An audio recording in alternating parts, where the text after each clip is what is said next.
This is LBC from Global, leading Britain's conversation with James O'Brien. Good morning, by the way. Sorry, I started making funny noises there to convey sort of a deep thinking and confusion before I'd actually told you anything much about what we were going to be talking about. So I've got quite a lot to get through today, would you believe? I have got a new feature to launch. It's exciting, isn't it? And I'm going to need your help in coming up with a name. And I'm also going to need your help in remembering that we have launched a new feature. Because, you know, we have a very embarrassing habit on this programme of coming up with brilliant ideas and then forgetting about them for about a month and then remembering them a month later and thinking, why haven't we done that more? And then getting cross with each other and then forgetting again. So let's try not to do that this time, for example. Still need a sound effect for Idiot's Corner, Keith. How's that? Is that coming along all right? Is that okay? So that's coming up later today. I'm one topic short of a picnic at the moment. There's a couple of contenders for the middle hour, but in the third hour, I think we'll return our attention to this terrible story about half of recruiters thinking that 57 is too old. Did you hear Daniel yesterday in Reigate, the plumber? 29 years old, got 8 or 9 people on his staff. He sounded like precisely the kind of fella that you would want to entrust your new boiler, the installation of your new boiler to. But he said something that haunted me a bit on the way home. He said, I only really like to hire people younger than me, because older people don't like being told what to do by someone younger. And I just thought, crikey, he's 29. He's not far off half my age. What chances would I have if I was trying to get hired in that sector? If it was dominated, if the boss class was dominated by Daniels? I do not know. But we turn our attention instead this morning to a combination of stories, all of which I think speak to some of our favourite subjects on this programme. If you don't know why I'm so fascinated by class and education, it's because of that Robert Frost poem, the one about a path not taken. Two roads, is it, or two paths diverged in the wood, and I took the one less travelled by, and that has made all the difference. Now, it's not really the point that Robert Frost was trying to convey, but what I got from that poem as a young man, as a boy indeed, was the other you, the you would be if your early opportunities had been different. I find it extraordinary how little attention we pay to this as a society, or even perhaps as a species. I mean, it makes sense because the people with the privilege also have the power.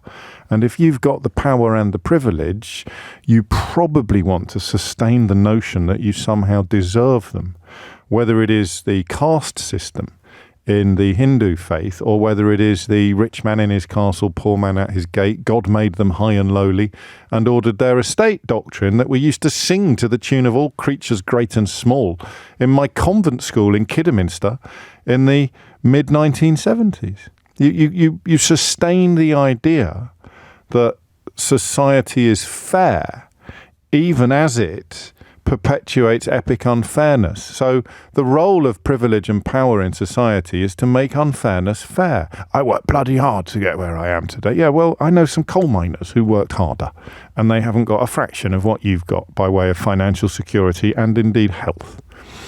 So it's an illustration, an example. And I think the reason why I'm fascinated by it is because I'm adopted.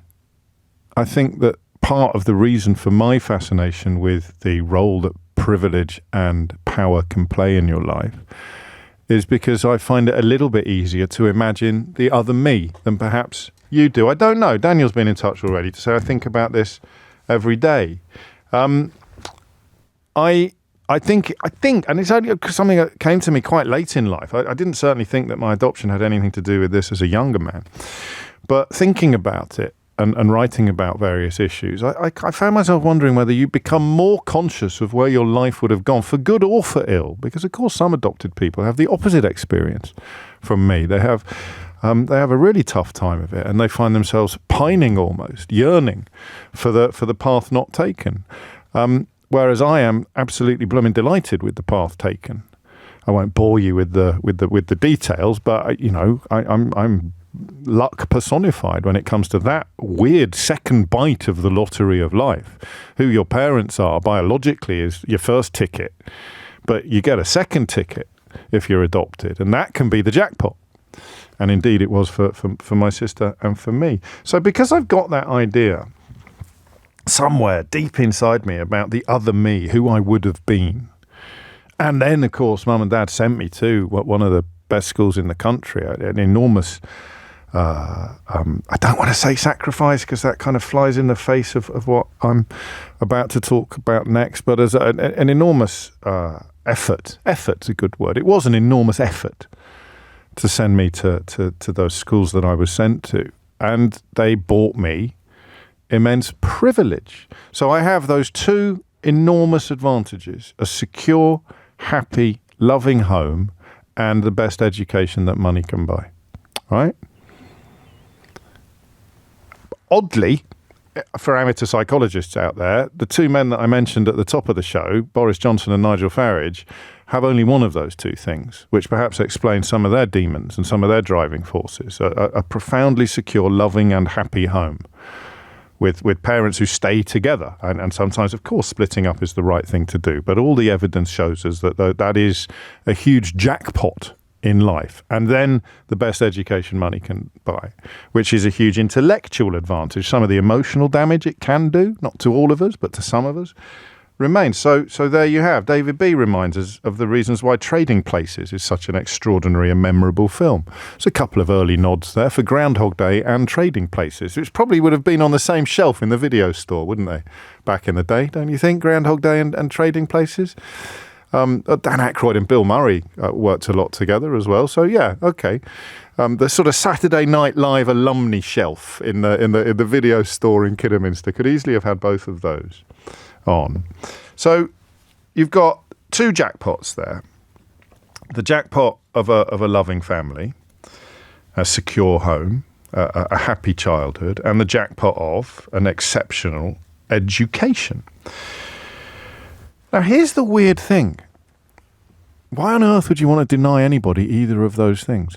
When I turn my attention to private education, as we're about to do this morning on the programme, I am pretty clear that it is an unconscionable unfairness, despite having benefited from it enormously and having children who have, although they no longer do, that they have benefited from it enormously. And I'm under no illusions about the unfairness of that. And I would be happier as a citizen of this country to see that level of education offered to every child, or to see the unfairness removed. But imagine if I sat here now and said it's not fair that some children have secure homes, happy families, loving environments growing up, and parents that stay together. How mad would that sound if I took that jackpot and said to you, I think it's unfair. We should be deliberately introducing trauma into children's lives. We should be splitting up their parents. We should be making their homes less secure. We should be making their childhoods less happy. No one would argue with that. And I guess the difference is that one is emotional and one is material. So the benefit you get from the happy childhood is inside you. And the benefit you get from private education is outside you. It's about what you can accrue. It's a bit like Supermarket Sweep with the late Dale Winton. Private education gets you a bigger trolley, so you might be spending the same amount of time in the supermarket, but you can cram so much more into your trolley because it's twice the size of everybody else's. So private education, one analogy would be your parents buy you a much bigger trolley than everybody else. It doesn't come full, but it's a heck of a lot easier to walk out with two trolley loads if you've got a double-sized trolley than it is if you've only got a single-sized trolley. Some people are going to have enormous trolleys that stay more or less empty. There's no hard and fast rules, but there are generalizations, there are tides, there are movements. So I think I've worked out why I've got a problem with one jackpot and not with the other. But what I haven't got is the proper perspective of the other me. The proper perspective of where you'd be if this world was differently built. So let me throw in two of my favourite tropes now. The first would be John Rawls, an American philosopher from the last century, who invented something called the veil of ignorance, which is the idea that you construct a system of rules without knowing where you would sit in it. So what do we want wealth distribution to look like? How poor do we want the poorest people in society to be? And how rich do we want the richest people in society to be? Now, you and I can't answer that because we're automatically thinking of our own bank balance. But if we had a veil of ignorance pulled over our eyes, so we didn't know where we would be on that list, then we would probably all want the poorest person in society to have more than they currently have and the richest person in society to have less than they currently have. Still have huge gap between the two, but you wouldn't have abject poverty or absurd Elon Musk style profligacy. And then the second bit, of course, is the old John Steinbeck quote about there being no such thing as poverty in Dust Bowl era America from much earlier in the last century than John Rawls. There were just temporarily frustrated millionaires. So we turn now to fee-paying schools in the United Kingdom in the 21st century. And the first thing I'll do is invent some statistics. So I think the first one is true. About 7% of people have a personal relationship with fee-paying schools. 7% of the population, 7% of children go to fee-paying schools in this country. Not all of them are going to be opposed to Labour's plans, or not all of their parents are going to be opposed to Labour's plans to increase or to introduce VAT. Because, of course, until the end of last term, I was one of them. And then you've got, what, 20%, would you say? 20%? I'm tempted to say 23% because then my sums come easier. 23 plus 7 is 30.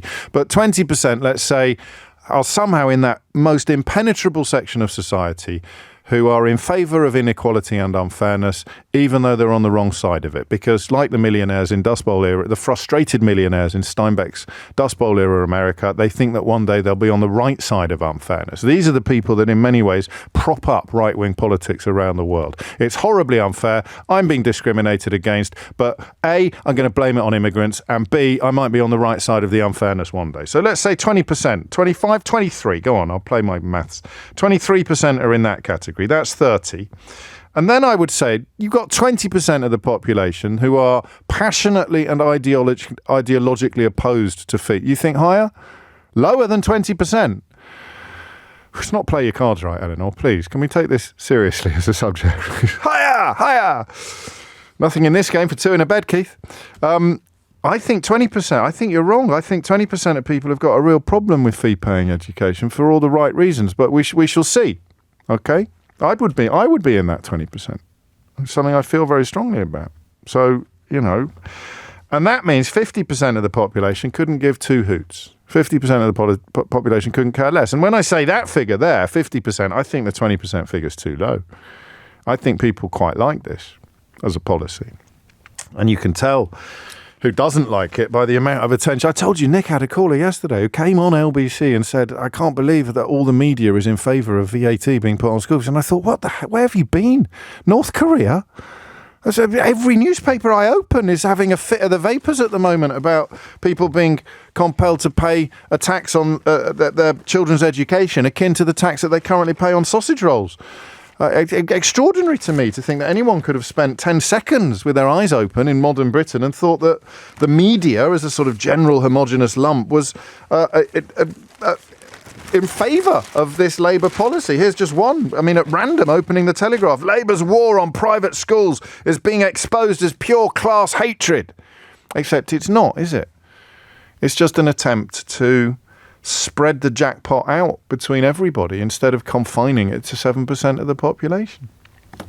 So I don't want the conversation about VAT specifically. I think that's over, all right? If you've got a problem with it, just cancel your Netflix subscription, eat fewer avocados for breakfast, and what's the other one? Is there another cliche in that space that you usually tell young people who can only dream of ever being able to afford a house that it's all their own fault because of their lifestyle choices? Avocado on toast, Netflix subscriptions, and value food. I don't know if you're aware of this. A Conservative politician last year discovered value ranges in supermarkets. If you can't afford the VAT on your kids' school fees, do not worry. Cancel your Netflix, eat fewer avocados, and start eating the value range from your local supermarket. You'll be fine. Or take 30p Lee's advice. Buy his cookbook and start cooking meals that only cost. So you've got absolutely nothing to worry about on that front. Good luck to you.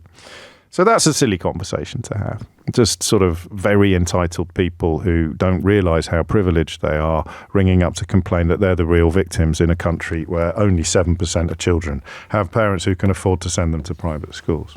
Get a better job. There you go. Thank you, Stuart. Get a better job. I like that. I do like that.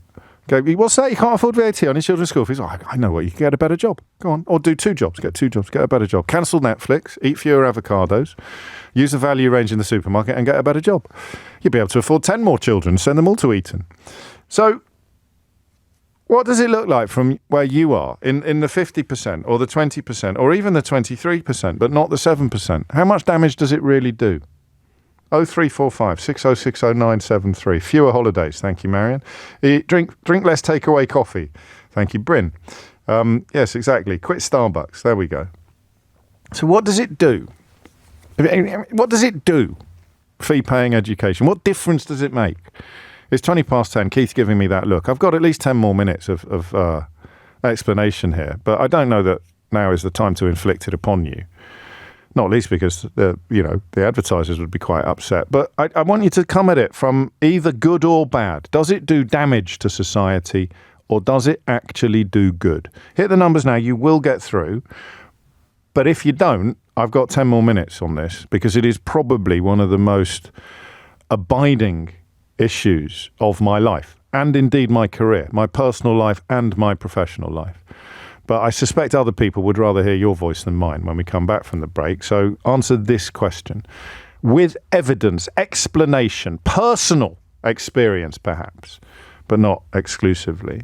What damage or benefit, what harm or benefit does a society accrue or suffer as a consequence of a tiny minority of children receiving a measurably better education than the massive majority, because and only because their parents can afford it? 0345 6060 973 is the number you need. It's 10:21. James O'Brien on LBC.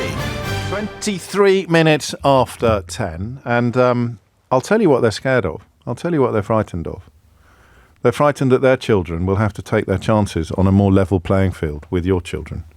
So when I speak to the 93% of parents who don't send their children to private school, and you wonder what the 7% are so scared of, it's the idea that their children will have to take their chances with your children on a more level playing field. It'll still be unlevel, still be epic unfairness baked into geography, wealth, emotional health, physical health, family dynamics, security, all of those things that can give advantages and disadvantages in life.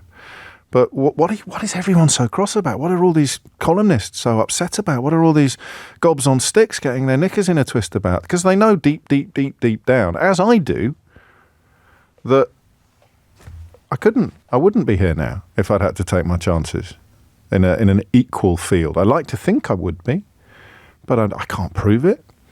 And the reason why some parents get so upset and so emotional, so angry and so bitter about it is because they don't want their children to take a chance with your children on a level playing field, on a more equal footing.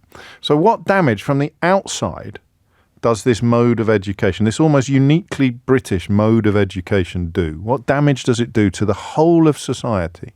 Or, of course, what good does it do? 10:24 is the time. Dave's in Toaster in Northamptonshire. Dave, what would you like to say? Hi there, James. Hello.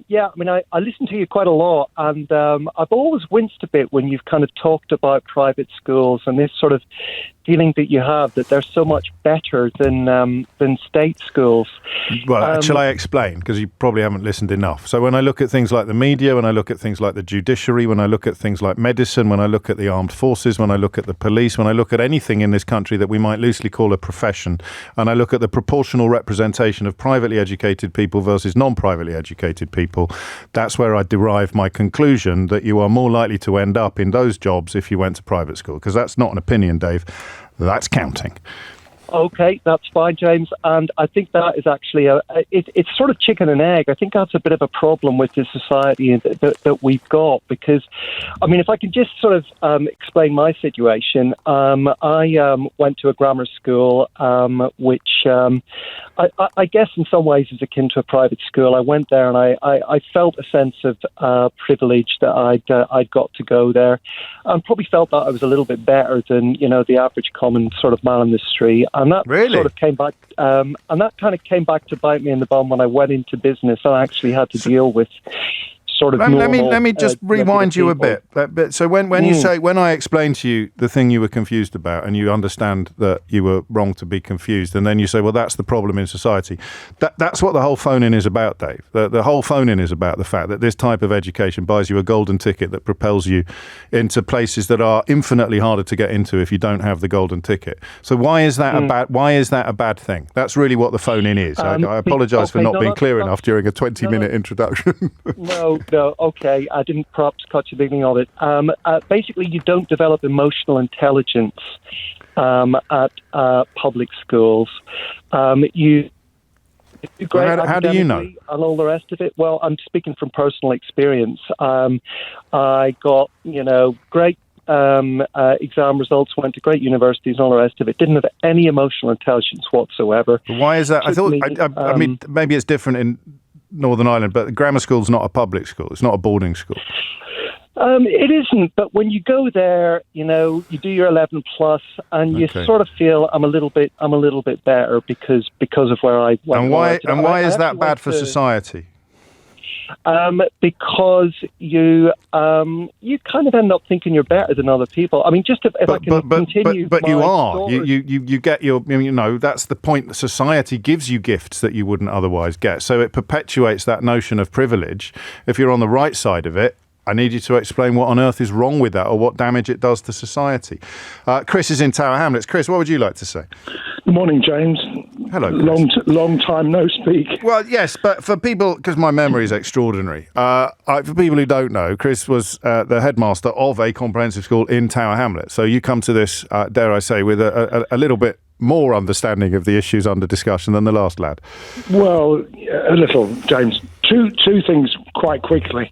I mean, one, journalists often ask the wrong question. I'm not suggesting you're one of them.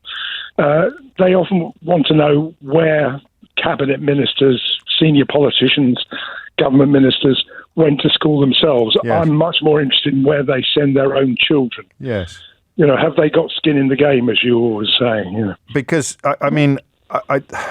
David Cameron didn't send his oldest son to Eton, but they all went to private school. Diane Abbott got a lot of jip for sending her children to private school. So there is something quite tricky, isn't there, about I remember being in a politics class with a lad whose legal guardian, because he'd lost his parents, his legal guardian was Shirley Williams, who had been the education secretary under Labour. And this was at Ampleforth. And even then I remember thinking, this is a bit rum, isn't it? If you're in charge of everybody else's education, should you really be able to opt out of it? Yeah, no, I know what you mean. I mean, of course it's difficult because we're talking about people and their own children. But I think it's really important because if people feel that they're protected in some way themselves, or their children are protected in some way themselves from the reality that the majority are having to face, they're less concerned to do something about it. I mean, the fact that most of the current cabinet, went to state schools is, to my way of thinking, a really good thing, a good omen, because they've got skin in the game. What do you think it will deliver? Or what parts might it reach that couldn't be reached by a cabinet of... And the worst thing about the last few cabinets before this one was it didn't just contain sort of toffs and pseudo-toffs. It also contained capped offers and forelock tuggers, like sort of Nadine Dorries and Duncan Smith and the rest of them. So when you've got better representation in cabinet, how might that improve policy making or politics? Well, it's just that, sheer understanding. If your children are experiencing the system themselves, they're just going to have a greater understanding. I mean, as you know, I was a head teacher in Tower Hamlets, but prior to that, I was deputy head of a school in Camden where one young Ed Miliband was one of my students. Yes. Ed and David, who went on to be Foreign Secretary, Ed to lead the Labour Party, both went to a neighbourhood comprehensive school. they developed, I think, a genuine understanding of how most people in this country live their lives. So talk to me then about bearing in mind that this is an entirely made-up figure, the 23% of people who don't, and let's say for the sake of argument, that can't afford to send their children to private school, but are susceptible to the right-wing rabble-rousing on this issue in thinking that there is something wrong in trying to level a playing field that they're at the wrong end of. What's going on there, do you think? I guess the first thing I want to say, I said my second point, James, was that it's really important to understand what people are actually buying with private education, yes. Because there's a serious misunderstanding. I mean, look at the research by Bristol University or Higher Education Funding Council, which shows quite clearly that quite often, regularly, in fact, school students who are state educated outperform privately educated students at university. Yes. They get better degrees. It doesn't mean, but they don't get better jobs. No, exactly, because it's not about the quality of your exam grades or your degree grades. It's who you know and who you're in contact. And people don't. I think unless you live in that world, you have no idea how extraordinary it is. In fact, you can probably distill it down. My mate Andy, who I talk about a lot, he's no longer with us. He was brilliant at this. He went to Alder Hill Comprehensive in Rochdale, but he ended up knocking around in the kind of circles where people routinely ask you what school you went to, as if someone asked me what school I went to, I'd say what school I went to. Someone reels off half a dozen names, looking for connections, looking for ways that we would know each other. And he used to love what happened to people's faces when he told them where he went. But it proves a powerful point about our society, and there it is. So it's not a meritocracy. That's the first thing that you would say, isn't it? Is that it is the opposite of a meritocracy, populated entirely by people insisting that it is a meritocracy. That's why, when you hear them on other phone-in shows, and maybe still on this one, although probably not today because we're approaching it in a slightly different way, they insist that they work hard, they insist that they make sacrifices, they insist that they deserve an advantage that is by definition unfair. But again, it's the 23% who are on their side, even though they're on the wrong side of the inequality, that are most fascinating to me. And listen, I made up the figure of 23%. Eleanor thinks it's lower. I think it's probably higher. But it's definitely 1032. And Thomas Watts is here with your headlines. James O'Brien on LBC. I wonder sometimes whether my brain gets a bit bent by doing this job. So am I giving too much time and space to the people who insist it's not unfair?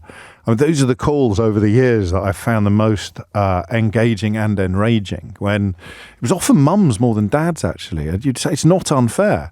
And you go, well, of course it's unfair. Why do you think we're paying if it's not to get something that other people can't afford? So maybe those numbers need slightly rejigging. But how would you explain to a lovely person who does genuinely go without the holidays or the car that they might otherwise have had, prioritises education over other things, which is a wonderful thing to do. If every parent prioritised their child's education, the world would be a much happier place and the country would be a much more productive place.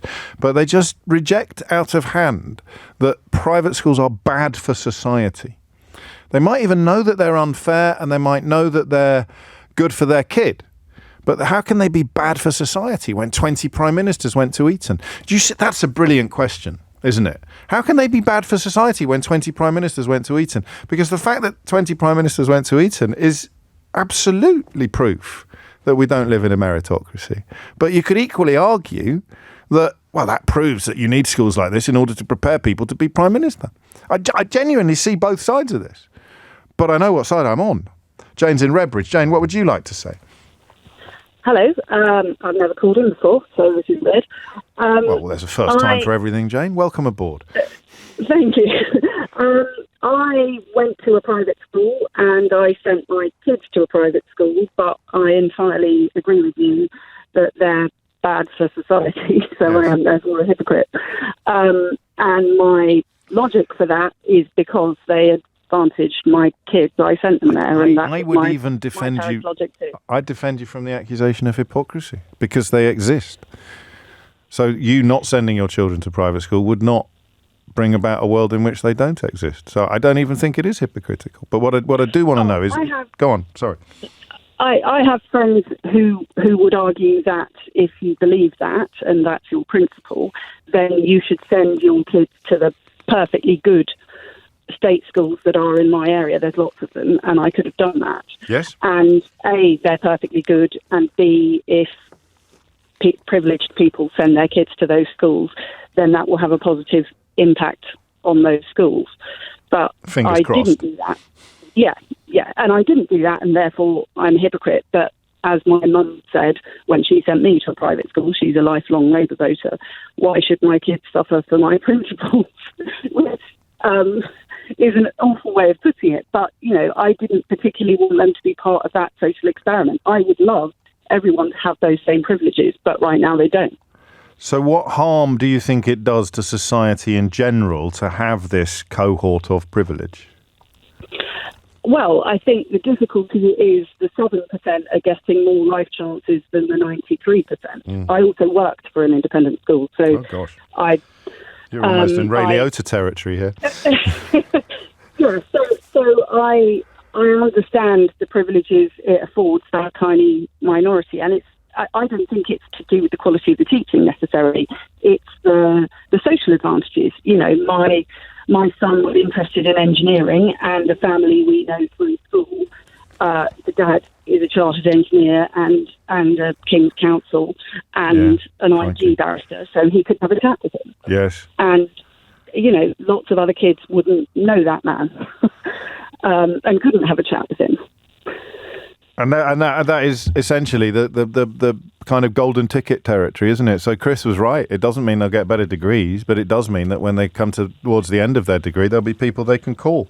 And that's not fair, is it? But you'd be mad to deny your own child that opportunity while other people were still buying it for their children, in my view. I mean, I appreciate your friends. Yes, that's pleading hypocrisy, but we would have to sit there watching Jacob Rees-Mogg's children fly past ours because he'd bought them advantages that we could have bought for our children but elected not to. I find that almost incomprehensible. My dad would come back and haunt me, Jane, if I had done that. As would mine. So it's there, but it is. But it still feels hypocritical. Yeah, fair enough. I guess it is hypocritical. Do as I say, not as I do. But what I want to happen and what you want to happen is, well, do you want to? I mean, would you approve of the abolition? I presume you approve of the VAT, do you? I do approve of the VAT, but I don't necessarily approve of the way it's being introduced. Having worked in an independent school, I know that actually schools work on quite a long financial cycle. Yes. And schools generally work on quite a long cycle, necessarily the academic year and all of that. So I think people need a whole academic year to plan in order to get to where they're going to go if they can't sustain staying at an independent school. No. I, by the way, don't think very many will actually have to switch. Well, in which case it ceases to be ideological, doesn't it? And just becomes a fundraising exercise. So it ceases to be political and becomes fiscal, which, it's still a rationale for doing it if they do raise a lot of money. I agree with you. I don't think there'll be a great exodus from the schools, but that means that it won't have delivered better equality, which is not really what they're saying they're aiming to do. It's just what, the left traditionally is opposed to the unearned privilege. But on this occasion, it might just be a fundraising exercise. Although, as Jane says, with quite a few things that they've introduced from what appear to be points of principle, the practicalities don't seem to have been considered enough. Thank you, Jane. From Jane to Joanne in Fulham. Joanne, what would you like to say? Oh, hello. Yes, good morning. Thanks for having me on. You're very welcome. I have a very specific case, actually. My daughter went to state primary school, and she was actually spotted by a head teacher as a very, clever, bright, intelligent girl with a lot to offer, and she could be pushed further. So the head of this school has given her an opportunity to go and win a scholarship at a private school to study in her own time for 1 year. Yes. With that private school. And that's what the private schools do. They contacted the state schools around to try and get the girls or boys that could be elevated, with their skills, with their studying. She won this scholarship for a year with a top private school in her own time. She studied for 1 year, and it was in order for her to try and pass the entrance exam of a private school. And so not only are they selling privilege to the highest bidders, they're also harvesting the cream of pupils who can't afford it in your community. Yes, they're doing it for people that might not have an opportunity. So they're trying to branch out to people that are bright enough that can push themselves and elevate themselves, but we will have to apply for a bursary. Well, I hope you get it. in my case, it was very unfortunate. Oh, I'm sorry. She passed the entrance exam. She did ever so well. However, I couldn't. My salary was slightly above the threshold of getting a bursary, so I was offered a place, but I couldn't afford it. And I was horrified because we got offered a very, very bad state school. Actually, not even a normal one, but a very bad state school. So I was so upset for her that she sacrificed so much for 1 year, and she had so much going for her, and given this opportunity, it was down the drain. So I was so upset for her. I bet you were. In the end, go on. Actually, I had great fortune that we landed on. My company have decided to pay and offered to pay for her entire private school education. That's wonderful. She now has started secondary school, private school. But my point is to this, she would never, ever otherwise had this opportunity. And it's not an opportunity that she's better than someone else. It is. It's knowing that she has skill it totally she has is. no limits. But she's a very rare example of someone who will benefit from private education, because she's literally been harvested because of her intelligence. The massive majority of her classmates are only there because their parents are richer than you. Yes. And actually, my point that I sent her there, I actually, in the end, got offered a very good state school, and I had to choose between a very good state school and the private school, and I didn't know what to do. And I was advised against going to private school. My friends have told me it's not a great move for you going forward. However, for me, I knew she would have... for me, it's not about society that she'll come out better off societal with her contacts and her position in life. It was actually knowing that she can have the knowledge and the skills that she would never otherwise have. It's the same thing, really, isn't it? I mean, the knowledge and the skills is what advances her into society. Oh, you mean education for education's sake? Yes, education. That's what I mean, for education and skills, not for her society position in life. And I think we're on very similar pages with regards to the sort of the pragmatics of access. But what's your attitude on the unfairness of it all? How fair is it that your daughter get this opportunity and all of your friends' children, or certainly the friends that were discouraging you from sending her, they simply don't get close to it? They don't get close to the cherry, let alone get a bite of it. I totally believe in fairness, and I think everyone should have a fair shot. But I guess... But as long as unfairness exists, we want to be on the right side of it. Yes, but for example, my daughter was prepared to put in the hard work. Lots of children are prepared to put in the hard work, and they'll never get anywhere near a private school. This is what we do, we try and convince ourselves that we're not part of an epically unfair system, but we are, even if you're benefiting from what sounds like an extraordinary generous employer. Yes, that's another advantage. So there's another advantage that's been denied to all of your colleagues. I don't know. Actually, some other colleagues may have been offered the same, and they have been offered the same. So I'm not just an individual, my own there. But everyone wants to know where you work now. But I won't embarrass you by asking. But there it is. I mean, that to me, as a social engineer, that's a horrible story. The idea that not only are you giving unearned advantage to the children of wealthy parents, but you're going into the local state schools and creaming all the most talented kids off the top, to get your grade averages up so that the children of the aristocracy don't drag everything down to the lowest possible level, and B, the school that you have taken that child out of suffers accordingly because they don't have the high achiever that they otherwise would have had. So that's the social engineer speaking, the dad speaking, the parent speaking. Absolutely. Get in there. Thank God your employer stepped up to the plate in the way that they did, and you'd be absolutely bonkers not to take advantage of the opportunity being offered to you.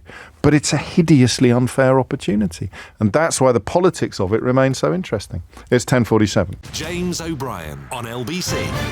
50 is the time. So loath though I am to give him any more attention. If you're looking at the damage that the kind of education I had can do to a society, it's a combination of who gets to rise to the top and who and what they do when they get there. So that would involve Boris Johnson finally telling the truth about his Brexit motivations. Well, let's talk about Brexit. Is, as you say, a defining part of your legacy. It was chaos afterwards, as you acknowledge in your book. And you blame a lot of people for that. You blame David Cameron, you blame Theresa May later, you blame the EU. The one person you don't blame is you, and people will find that amazing. You told us that we should do this, and you hadn't devoted any serious thought to what came next. Come on. So I wanted to win an argument, and I believed in freedom and I believed that our country had a great, great future. But you were the leader. You were leading us into this. What we expected, and what I think everybody expected, was that the Cameron government, having called a referendum a yes/no choice for the people, Leave Remain choice for the people, would bring forward a white paper. Why? He didn't believe it. What made you possibly think that would be the outcome? Because every other European leader, when they hold referendums, decides, once the people have voted, decides what to do and stays in office. So it's not normal for the Prime Minister, having asked for a referendum vote, suddenly to evacuate the stage.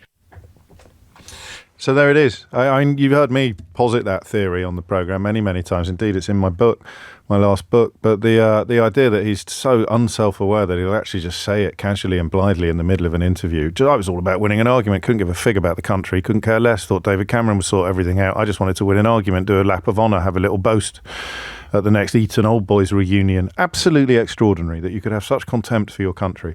Such contempt for your countrymen and women, that you would enter into an exercise of almost immeasurable national change. Let's not even say national harm. Let's pretend it could have gone well for the sake of argument, given that this character likes arguments so much. Let's pretend it could have gone well. But you would enter into it solely for the vanity-sating purpose of, quotes, winning an argument, end quotes, with somebody you went to school with. And you wonder why I'm doing a phone-in today about the damage that kind of education can do to an entire country. But why is it so bad? There are only a finite number of jobs, like High Court judge or radio host. There is only so why does it matter that you're much more likely to land a job like that if you went to a private school? Why does it matter? There's a finite number of jobs. It's not like you're going to suddenly create 100 more High Court judges. Here's one possible answer to that. Imagine if High Court judges usually used as an exemplar of aloofness and out of touchness. You, depending on where you are in history, you'd have what is the Beatles or something like that. The idea that they have. What if their children played with everybody else's children? What if they all went to the same school? And then the High Court judge would realise he'd watch his children playing with kids from a background that he considers to be, or she considers to be inferior, or considers to be just different, alien. And then you see, at 6 years old, 7 years old, that lad over there is cleverer than my kid. And yet that lad's life opportunities are minimal compared to my kids. How can that possibly be right? And then that kid might end up in the dock 20 years later. Because he's had no experience of it, because his children have had no experience of it. They've got no idea of how similar we all are. And so it would drive a coach and horses through the sort of Anglo-Saxon equivalent of the Hindu caste system, the idea that we're born at different stations in society. Private education enforces that, and it allows some people, like my parents, the opportunity to fire their children up a couple of rungs. But it never, ever, ever sounds fair. Leroy's in Nottingham. Leroy, what would you like to say? Well, James, thank you for making me even feel more guilty. Why, what have you done? What have you done? I'm facing the haunted dilemma. So my child's in year 5, and I'm deciding whether to send them to a private school or grammar school. And I agree with you in relation to how it affects children in comprehensive schools. I'm a child of a comprehensive school. And yet I am 60-40 going to send him to... Why have you got a problem with that? Because, I went to a comprehensive school. Yeah, I know right there. But you know the advantages that you would accrue for your boy. You clearly, as a dad, are capable of ensuring that he keeps his feet on the ground in other ways, because the fact that you're even having this conversation proves that you're aware of the nuances and the complexities of the conversation. But the alternative is to sit in the stands and watch other people's children dance around all the glittering prizes. And the problem is, it basically contravenes of my beliefs. Does it? So, because I'll be honest, I'm a Labour supporter. I would describe myself as not quite left, not extreme left, but sort of more than sort of left of centre. I saw my son struggle during lockdown. The lockdown, and he was struggling. And it's fun to say this. In the end, I decided to put my hand in my pocket and give him private lessons. Yeah. Why does this bother you? Why do you think this? Because leftishness is opposition to unearned, undeserved, shall we say? Because it's earned. In your case, you've earned it. And you get to choose your money on whatever you want to spend it on, and you've chosen to spend it on tuition for your child. So opposition to unfair advantage, to me, is not the same as having to opt out of advantages that your society offers. You can agitate to remove them. You can agitate to shrink the size of the constituency that enjoys the privilege. But I don't know whether or not what you describe sounds a bit like cutting your nose off to spite your face. I don't know why you're beating yourself up about it so much. Because, James, I've worked with young offenders. Yeah. And I remember one of my first jobs in sort of working with young people involved in the police. Yeah. I met an 18-year-old. And, I appreciate during my time at school there were kids who messed about and so forth. But I was absolutely thrown when this child told me, as an adult, he could not read. It just knocked me for six. And I've, over the years, regularly had contact with young people who are having problems in education in one form or another. I currently work with children with autism, and obviously those issues are great to them. Some of them go to school. Of course. And so in my daily life, I see young people struggling in their learning. And we all know, basically, that school is one of those protective factors which also helps in relation to mental health, of course, and things like that. And therefore, and that's upon my guilt. So, yeah, well, I'm being a bit obtuse, I think. Maybe I'm being a bit self-serving here, because I don't feel what you describe, and maybe I'm beginning to fear my Catholicism is kicking in, and I'm wondering why I don't feel guilty, and perhaps I should. Because how does you not sending your boy to the school that you want to send him to help the next generation of kids who reach 18 unable to read? I suppose the only way I can probably get round it is when they do slap on that 20% is to pay it. And that might assuage my guilt somewhat. But you haven't answered my question. Why would not sending him there? How would that help the lads that you're talking about, the children that you're talking about? The ones denied, the ones at the other extreme, the ones denied all advantages. It won't do, and that's why I will continue to feel guilty. Even though I feel like a father confessor now. I want you to put the phone down, feeling not guilty anymore. I want to give you 10 Hail Marys and an Our Father or something like that. So I don't know why you're feeling guilty, and I suspect you should feel less guilty, and maybe I should feel a bit more guilty, albeit that it's in the rearview mirror for me now. The Jane described the hypocrisy attached to it, but I don't agree with that. I don't think it's hypocritical to take advantage of something that is legal and exists, even while you think that it shouldn't. And you support the attempts to shrink the numbers. So introduce VAT, stick another tax on it, do something else, bring it down to like 0.5% of the population. The children of oligarchs are the only ones that go to private schools, and then you wipe out all of the other benefits that we've been talking about, the old school tie, the rest of it. I don't know. It just shouldn't exist, James. No. And I know I'm taking advantage of it, and I have the money to take advantage of it. But it shouldn't exist.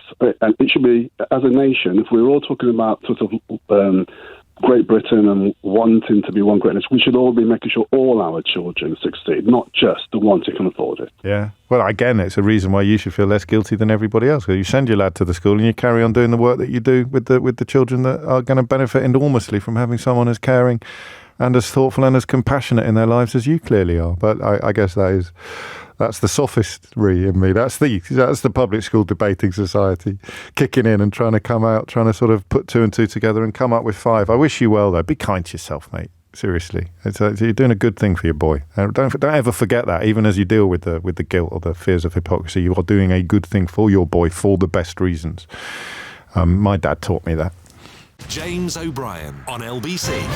4 minutes after 11, private healthcare and even landlordism, you're suggesting, falls into similar philosophical territory. Andy says it's the same argument with private healthcare, James. I believe passionately in the NHS, but I'm guilty about using private Healthcare. Ben says, surely this is the equivalent of saying, well, if I didn't drive the gas guzzler car, someone else will. No, because you're not simultaneously calling for the abolition of gas guzzler cars. And also, well, I know, actually, the environmental damage could be comparable to the social damage, couldn't it? And then you've got landlordism, or buy-to-let landlordism, where you are depriving people who would otherwise be able to buy a home of being able to buy a home because they're buying a home, but for you. There's so many areas where the same kind of philosophical impulses kick in, and they are the areas that I historically most enjoy talking about. But we're going to talk about something completely different now. Were you listening yesterday? What? Well, I'm going to need a letter off your mum by the end of morning break, in that case. How dare? What were you doing instead? How could you not have been listening yesterday? What was the phoning we were having? What was it? Oh, this is one that I feel a little bit icky about, but we're going to be having it again as the months pass. This notion that Generation Z or Generation Z, we should probably come to a consensus agreement on what we're going to actually call you, have a relationship with work that is markedly and negatively different from the relationships that all previous generations have, including the one that immediately preceded them, which I think is the millennial generation. And I find it a really uncomfortable conversation. I sometimes think we should have sort of loyalty cards on the programme for people who can remember things that happened ages ago when the size of the audience listening to the programme was a fraction of what it is now. But I took a call. Do you know, what does your memory do at times like this? Because I know how long ago it was, roughly, by the fact that I was facing the other way in a room. And that means it was before our last massive studio refurbishment, which means it was over 10 years ago. And I because my memory of the call has got some geography in it. I know what way I was facing. And that means that it was over 10 years ago. And we were having a similar conversation, although I think it was skewed in a slightly different way. It wasn't a generational issue. It was about a lack of effort being put into things. And I took a call from a young woman who was absolutely distraught at the way we were portraying her. And she went into some detail about the efforts that she'd made it was graduates not finding work in the chosen field or something. I forget the precise details. But I'm haunted by that. There's a few things that have happened over the years that haunt me. There was the NHS phone-in we had, I think, about sepsis. And we did it in a very responsible way.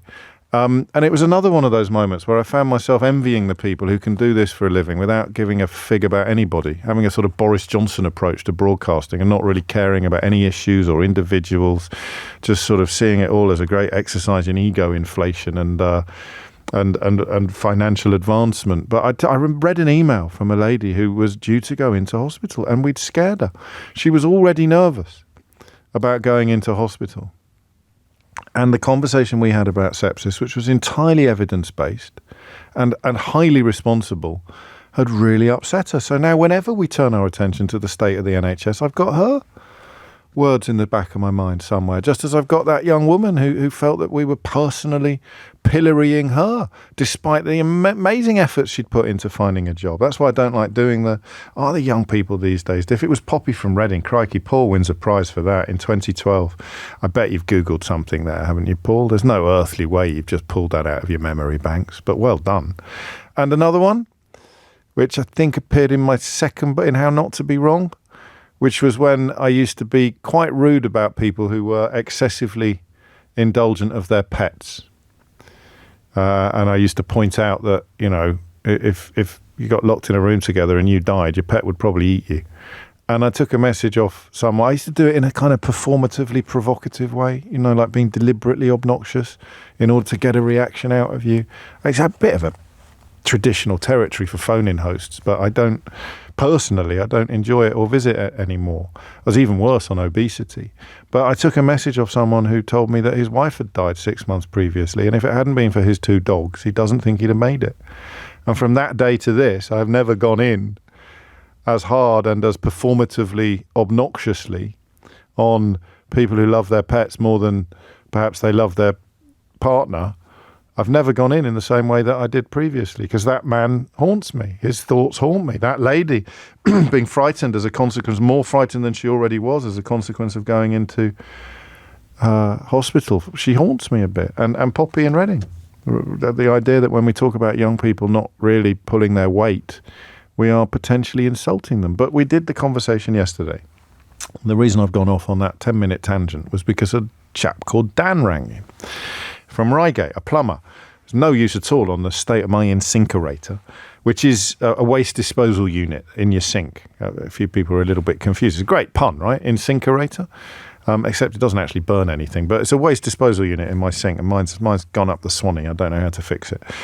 And he rang in. He was 29 years old, and he was indeed contributing to the conversation about young people having a strange relationship with work, with the idea of work, with the notions of responsibility. I told you about a mate of mine who was interviewing someone for a job, and she said, I will need some days off at very short notice. And he said, oh, really? Why? Thinking it must be a medical thing. And she said, well, my neighbours have just got a kitten, and I will have to look after it sometimes. My poor mate just didn't know where to put it. It's still funny, that, right? It's 24 hours old now. You heard that this time yesterday. So Dan rang in, 8 or 9 people on the staff, and the problems of hiring new people exacerbated by the relationship that younger people have with work. But he said something that, this happens to me sometimes. He said something that only slapped me round the back of the head after I'd left the studio, when I'd finished work for the day. It's a 29-year-old saying, I don't really like to hire older people because they don't like being told what to do by somebody younger. And I thought, wow, that's some cut-off point. I imagine he'd be fine with a 35-year-old, someone that might look right. So what's that? 25 to 35, you might all look vaguely similar. 30 to 40, 30 to 35. But there obviously comes a point where the age difference between employer and employee has become a problem for both the employer and the employee. And so that was bubbling away in the back of my brain yesterday when I turned the page of my newspaper this morning and read that almost half of recruiters think that 57 is too old. Now, I've wondered for some time whether, in the interests of longevity, professional longevity, I should stop mentioning my age on air. Does it alienate younger listeners? We've got extraordinary demographics on this programme, unique, I think, in British radio for the younger demographics listening to speech radio. But if I keep mentioning that I'm, would it actually would you start thinking, well, I don't know what.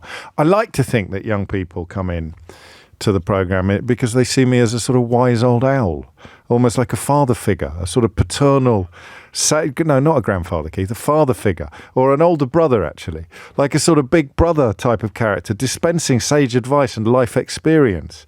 I like to think that, but there comes a point where if you're tuning in at 25, you think, what's this fella got to say that I'm going to be interested in? He hasn't got a clue. He doesn't know whether he's come, which is why I would then throw open the phone lines to you for you to educate me and illuminate me. But 57 stopped me in my tracks. Half of recruiters saying that 57 is too old. 750 HR departments, 4,000 workers, millions of older people risk being overlooked for jobs because of entrenched ageism. And this is even as companies continue to face a significant shortage of skilled workers. Oh, thank you, Brian. Yeah, Brian says, you like my mate's cool dad. That's what I'm going for. I'm your mate's cool dad. That's the role I'm going for as an older statesman now of British radio. The reason I mention my age is stop laughing at me. This is what Brian is real. He's real. He thinks I'm like his mate's cool dad. You don't know how lucky you are getting to work with me every day. The reason I mention my age still on the radio is because when I started, I was very young for this line of work. I was only 31 or 32. And normally a radio phone-in host is about 106. They're older than Methuselah. So that's why I did it, but I've been doing it for 20 years now, and I'm beginning to think, is it time to stop? Is it time to kind of stop revealing that I'm old because people might think they shouldn't be listening older? And then, of course, there's people 20 years older than me that think I'm still a spring chicken and they can't believe I'm talking about age from the angle that I'm talking about it. But I'm 5 years away from being too old for half of the recruiters in the country. And I don't understand why. And you know what I do when I don't understand something? Yeah, I ask you. Oh, come on, keep up at the back. And I don't understand why. So I want the why of it and I want the what of it. I want the why of it. Why does this? Because it doesn't really make sense. At 57, you've got at least another 10 years in the workplace, quite probably. It's not as if you're going to hang up your headphones 10 minutes from now or knock it on the head by tea time, you are, by definition, to tie it in with yesterday's conversation, going to have a much better established relationship with work than some of the younger generation reportedly do.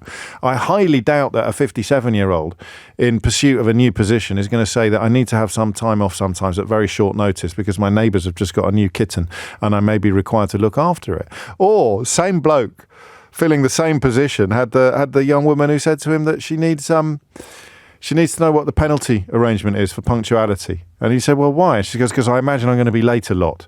And he goes, well, why don't you just not be late a lot? And then you won't be affected by the penalties. And she's like, no, I mean, I find it hard getting out of bed in the mornings, and travel's a nightmare. And the later I leave, the harder it is to get. Well, leave early. No, I can't. Could you just tell me, please, what the penalty, what the punishments are? So he tells her, it's 3 strikes and you're out during your probation period, unless you've got a good reason for being late. And she says, well, I don't think I can take this job then. That's not going to happen with a 57-year-old, is it? Or even a 58-year-old. You're not going to have somebody saying, I can't really take this job because I need to be late a lot, or I need days off at very short notice for no really very good reason. Or was it the caller yesterday who said she went on holiday and then got a text saying, can I stay for a bit longer? That's not going to happen, is it, if you've got a 58-year-old applying for a job or in their first 3-month period of probation? So I don't think this is a silly question. If it is, we'll park it and move on to the second bit of this hour. But why? Is it just because what were you like when you were 30? There it is. So I've got a 30-year-old colleague. How old am I to you? If you were interviewing me for a job, if I walked into the room, would you now think, he's a bit too old? Would you? Even in my shacket with my bracelets. Is that what it is? So if you've got a 35, 40-year-old hiring, that's why. I wonder how this breaks down. I don't think the survey has broken it down into the age of the person answering the question. 57 is too old, says a 30-year-old. 57 is too old, says a 56-year-old.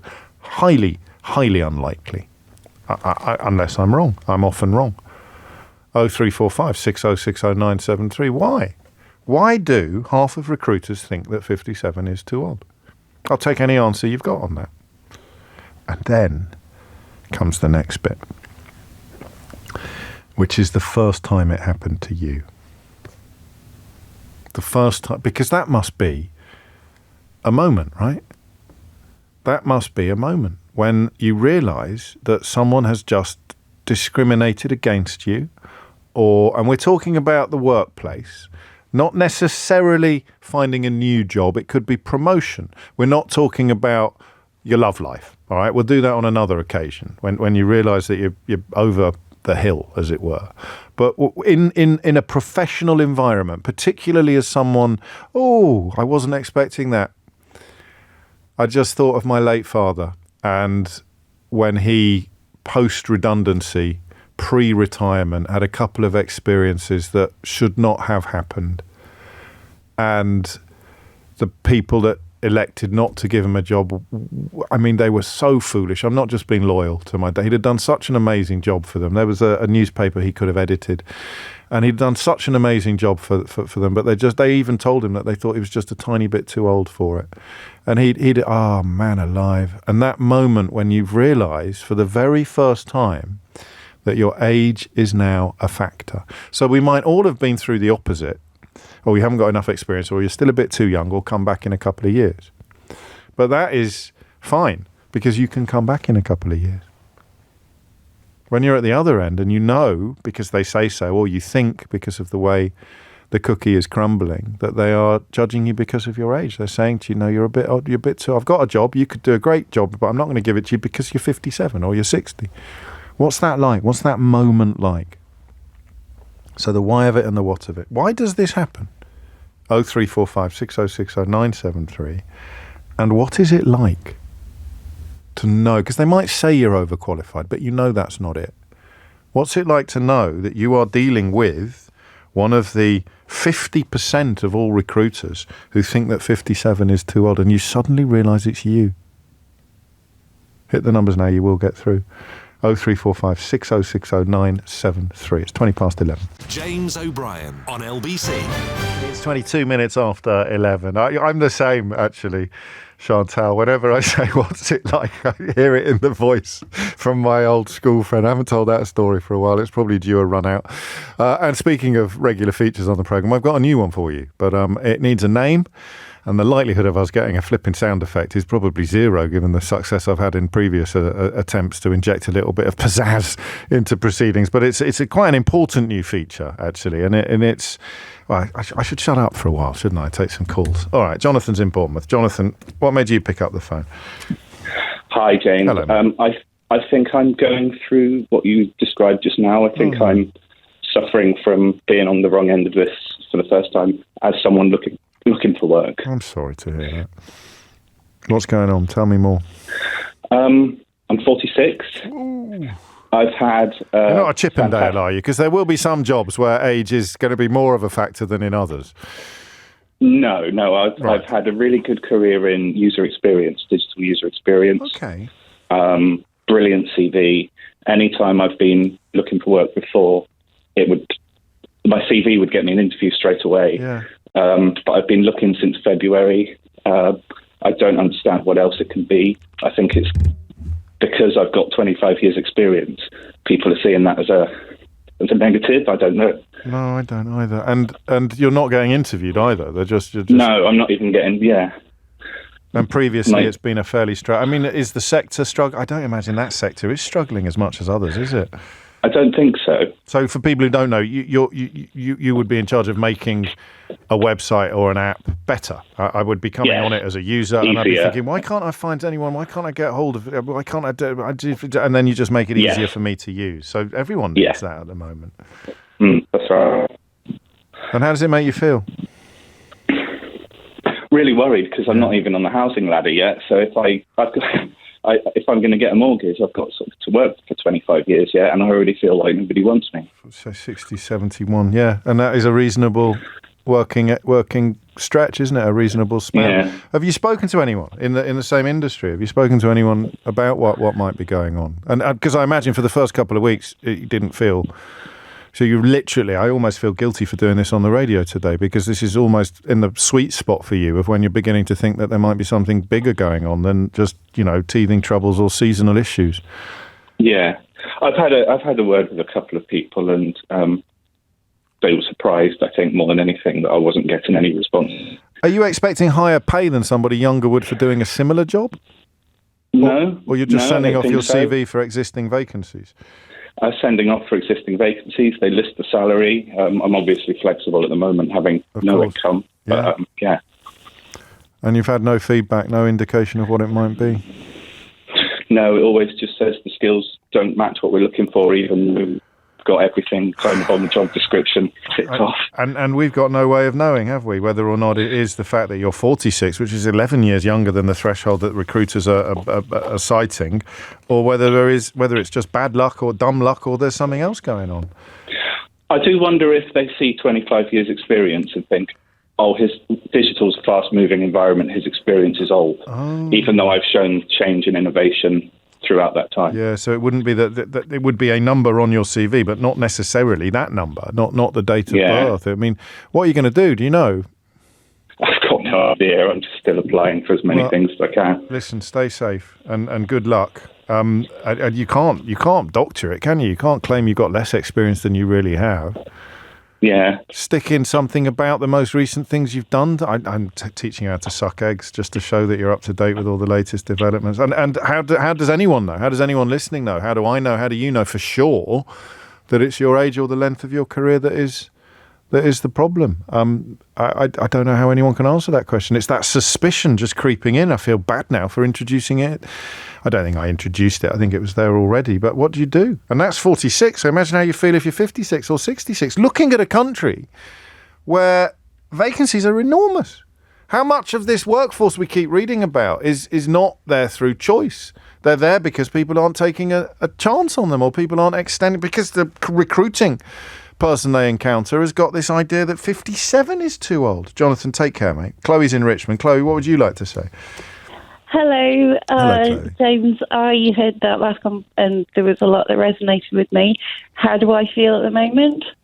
scared. Gosh. I'm 60. I have enormous experience, a lot to contribute. Have, like the last guy said, throughout my career, adopted change, managed change, introduced change, invented new things. And I'm being told now I'm too old. They don't say that because they can't, because on the bottom of every job spec it's illegal, I think. We're a equal opportunities employer, regardless of race discrimination. The disclaimer they put on everything. They say overqualified. They say not the right skills. They say this. They say that. So I'm 60. The law tells me I've got 7 years. Yeah. Yeah. I don't have a great pension. I have a house with, considerable mortgage still on it. I had savings, which, I'm not entitled to any benefits right now, so I'm dwindling the savings. And when those go, the only option is I've got to take a chunk out of my little pension pot, which then dwindles that for my future. And then when I've got rid of that, so this is another example of the social contract. I'm really old then. I'm really old then. And then, so what do I do? I've got a house, right? I sell the house, but then where do I go? What do I do then? Right? And I don't have kids. I'm not married. Yeah. I don't have much in the way of family. So it's all on you.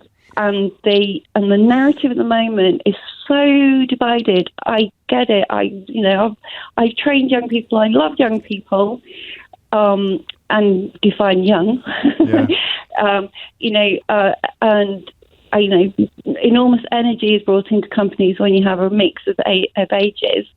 And there's this narrative that it's a hard time for the younger generation, and I get it, and I believe it, and I agree with it. But then they have the whole debate about, the privileged older generation, they've had it good. They've never had it so good. To be fair, I'm trapped in the middle. No, of that. I know you are. And just to be fair, the same research shows that nearly half of under 35 said that they've been discriminated against, or they think they have. I get it.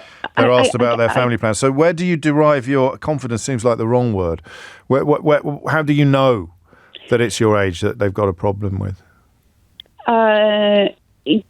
Technology is one thing that they don't, which is absolutely ridiculous, because I've been I was when I was near 28. But what do they say? Do they say to have a computer on my desk in the company I work for? Yeah. I've been an early adopter of technology. I have trained, I don't know how many graduate trainees. But do they say they don't think you'll be able to deal with the technology? Do they say that out loud? Right. Yeah. And then you can't win that. You can't prove it, can you? You just say, of course. Well, all I can say is, I have trained multiple on all of these software platforms that I have implemented into the company. What about, here's a lot of people are suggesting for you and the last fellow, actually, 1 in 5 people now don't put their age on their CV. No, I haven't put my age on since I was 50. And I don't say how many years experience, I just say extensive experience. So it's only in the interview that you think age is kicking in? And I've taken off the age, the year that I went to university from my LinkedIn. Yeah. So it's when you get to the interview stage then that you think the age becomes relevant? Well, that is if you can get in front of a person. Yes. And if you are talking to somebody who's 20 years younger than you, they just look at you. The second you walk in the room, they go, old person. Yeah. Even though I present young, right? I dress young. No, that is the thing that's what I was trying to touch on in the introduction. I'm late for the news, Chloe, so I've got to crack on. But that idea of you walk in and you know, because that's what Dan said yesterday. Dan was a nice bloke. Didn't cross his mind that what he was saying was going to land in some people's lives like an anvil, like a lead weight. Didn't land in mine because I don't want to be a plumber. I'm 29 years old. I don't hire people older than me because they don't like being told what to do. They might be perfectly happy to be told what to do by you, but he's making that decision. Someone walks in the room that looks 40, he's not getting a job. You walk in the room, you look 60, sayonara. Thomas Watts is here now with your headlines. James O'Brien on LBC. It's 11:34. How do you know? Maybe you don't know. You just begin to fear. Maybe I have done you something of I've done you both a favour and a disservice this morning, because now you're thinking, crikey, maybe it's not just because we're waiting for the kids to go back to school. Maybe the reason that I'm not getting hired is because of my age. But I didn't think I was old. I didn't think I was over any hills. 50%. of recruiters think that 57 is too old. But equally, 1 in 7 of those aged 18 to 35 said they'd been rejected because of their youth. 2 in 5 said they didn't put their age on a CV for fear of being perceived as too young. So what really, you need to be between 35 and 57. I can't tell you, I am. It doesn't feel that special. But otherwise, half of them are going to think you're too old and half of them are going to think you're too young. Which, I mean, some of it makes sense, I suppose. Here's an example of, people don't want to invest in training. But 57, you're going to be in the job for at least 10 more years. I said, please don't read my name. I always put that at the top of a message. If you put it at the bottom, the chances are that I will only get to it after I've read out the entire message and started by reading out your name. So that was close. James, please don't read my name, says John. That's not his name.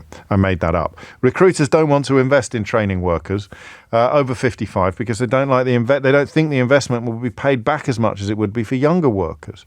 I'm 54 and lost out on a promotion to a 28-year-old, despite having management experience in my last role, while the other candidate had none.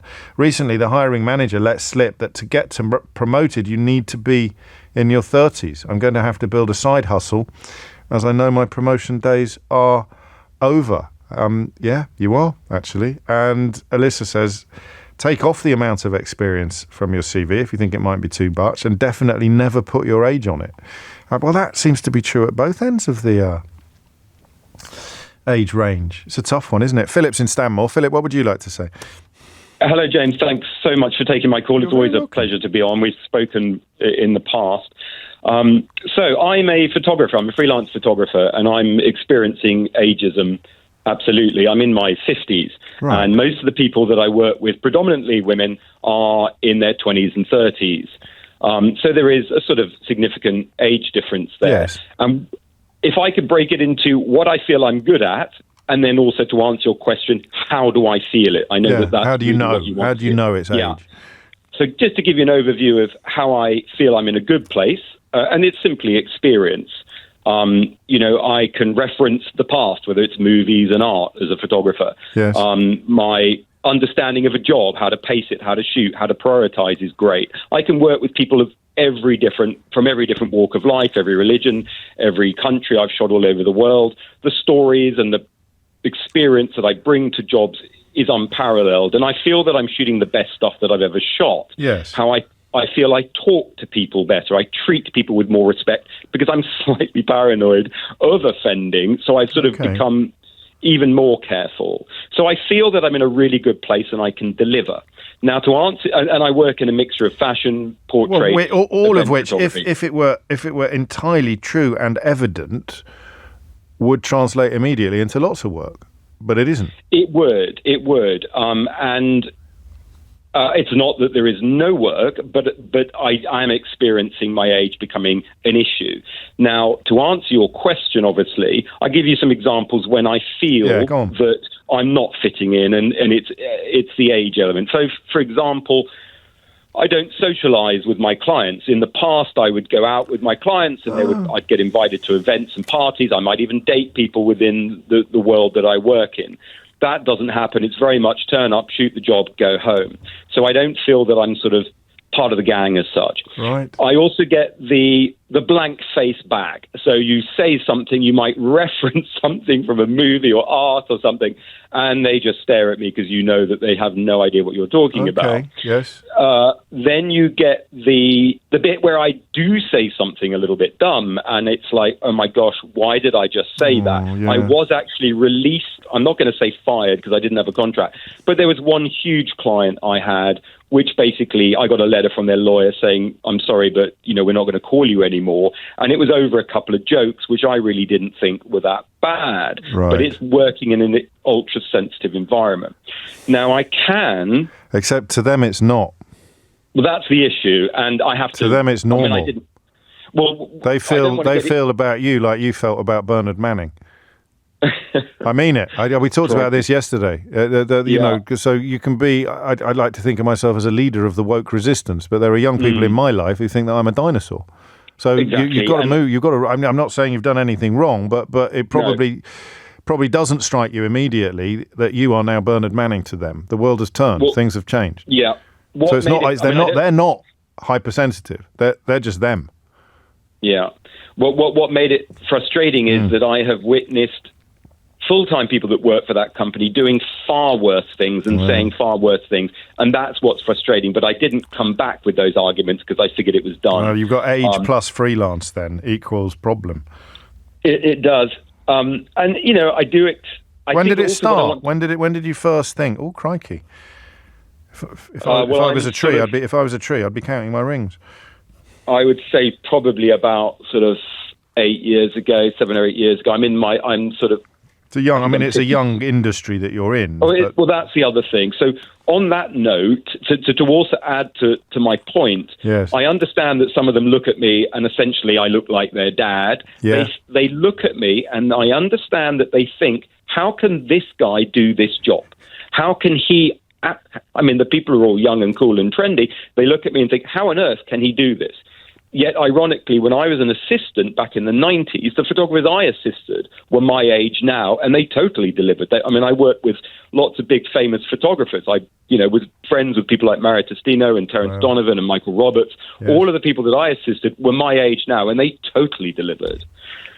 I hear you. Is their way of thinking. So social media is crucial. So I see the benefit that they have, that they see how to reach clients in a way that I can't comprehend, and that's mostly social media. So I can sort of understand that, and they're beating me hands down on that. I got a message off a lovely lad the other day. Was here doing some work experience not long ago, asking if I wanted him to take over my Instagram because he'd noticed I've only posted on it once. And I thought, don't be ridiculous. Then a little bit of me thought, I probably need to be on Instagram, don't I? I need to be down. It's all very well being massive on Twitter, but Twitter's ridiculous now that Elon Musk owns it. It's just sort of...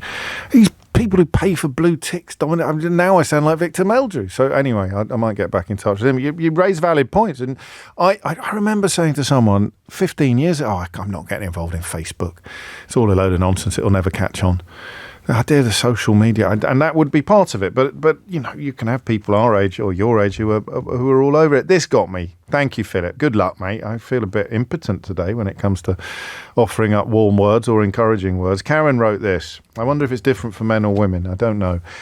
James, is their face trying to disguise a mix of surprise and disappointment when you enter the room, when you enter the interview room? And of course, I now, for the last few years, all of my immediate sort of management above have been older than me, right up to the very top. I beg your pardon, younger than me, right up to the very top. But this isn't a normal industry by any stretch of the imagination. You walk into a room to be interviewed for a job and the person doing the interview is almost automatically in a position of seniority.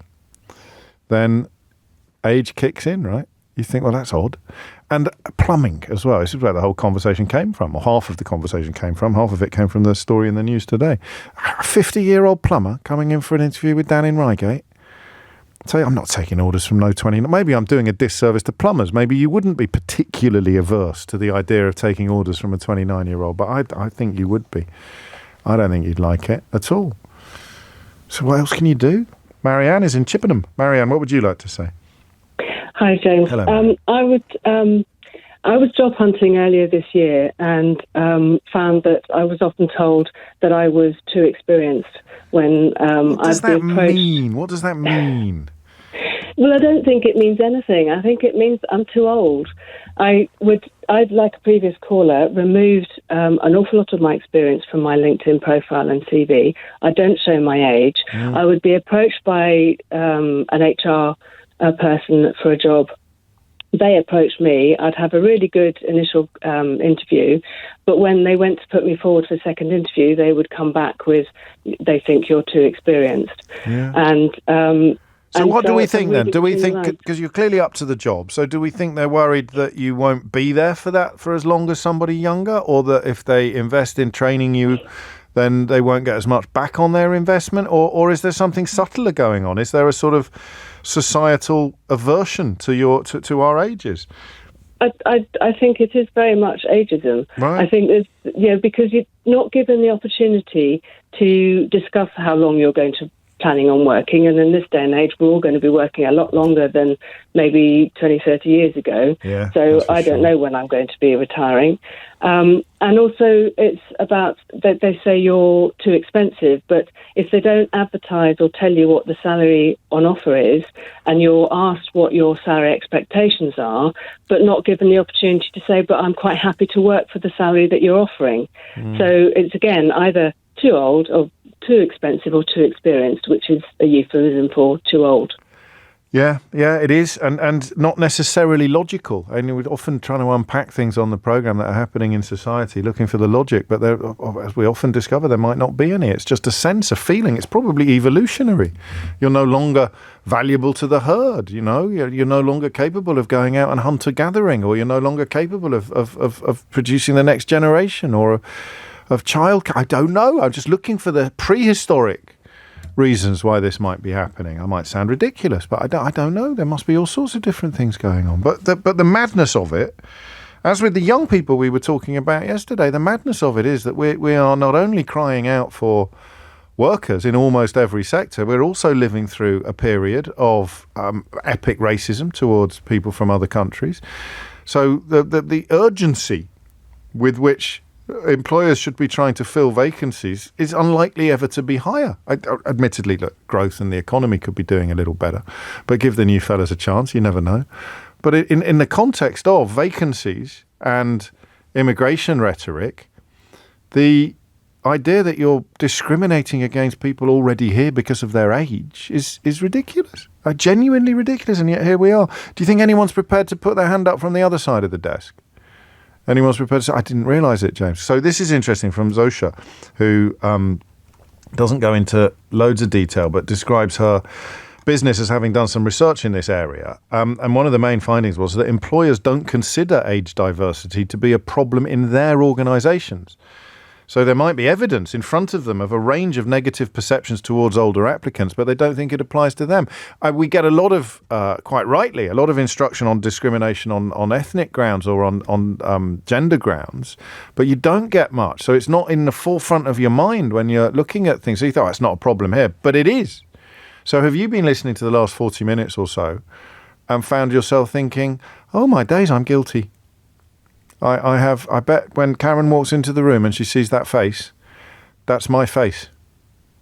Because I'm 35 or I'm 40, and if someone walks in who looks like my mum or someone who walks in who looks like my dad, I feel uncomfortable. Oh, this has happened to me. This has happened to me. When you sort of think, this is wrong, this is the wrong way round. And that would make you push away, wouldn't it? You wouldn't lean into it and think, oh, this is exciting. You're 20 years older than me. Let's work out how we can work together. You'd be thinking, oh, I don't want to be. But this happened to me, a long time ago when I became show business editor of the Daily Express. And I'd completely forgotten. And I don't even know if I clocked it at the time.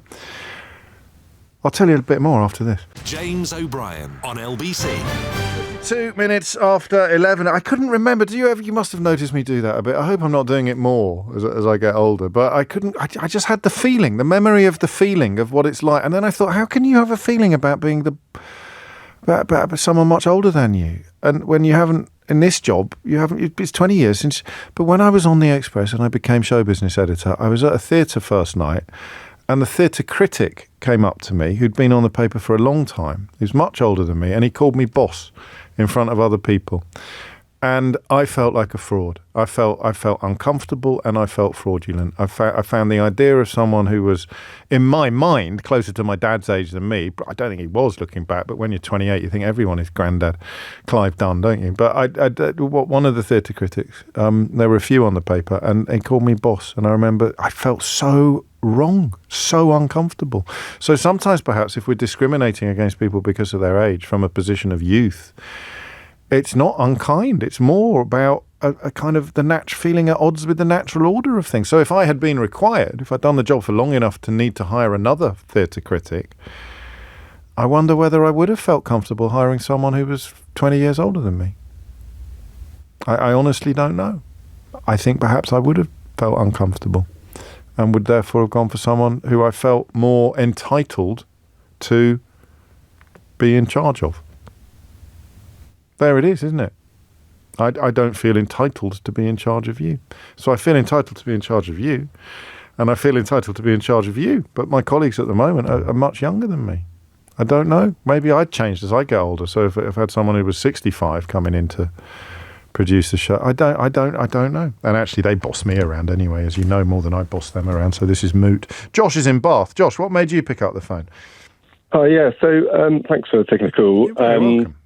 Basically, so I actually work in recruitment. So I'm on the other side of it. I'm actually 35 for reference, so probably one of the older recruiters out there these days. So this is a recruitment agency? Yes. So you try and link candidates to vacancies? Exactly that. And right.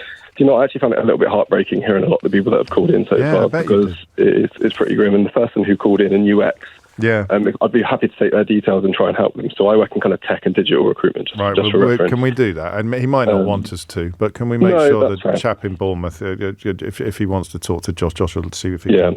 Thank you. That's very kind. So no problem. But I guess my point, there's a couple of issues. I think one of the issues is the industry that I work in. I'm quite frustrated in the kind of industry in generally. I think most. I think I saw a stat recently on LinkedIn somewhere that the average age of a recruiter in the UK is 22 or 23. That's insane. There is, I know, right? And it's an incredibly high transactional. So people will come in 18, 19, sort of fresh out of uni, get a job and leave within sort of 6, 12 months. Okay. And I think they're often targeted by metrics to kind of, which I think remove the human from the actual side of what they're doing in this job. So we've got getting CVs out, they've got to get a certain number of people out. And I think it's often why there's such a negative association with people in my industry, right? So I'm pretty sure that there is conscious or unconscious ageism going on there. The other point, and I read the article after listening to the show. Right, just pause there, Josh. Right, Josh goes, that's what everyone should be doing.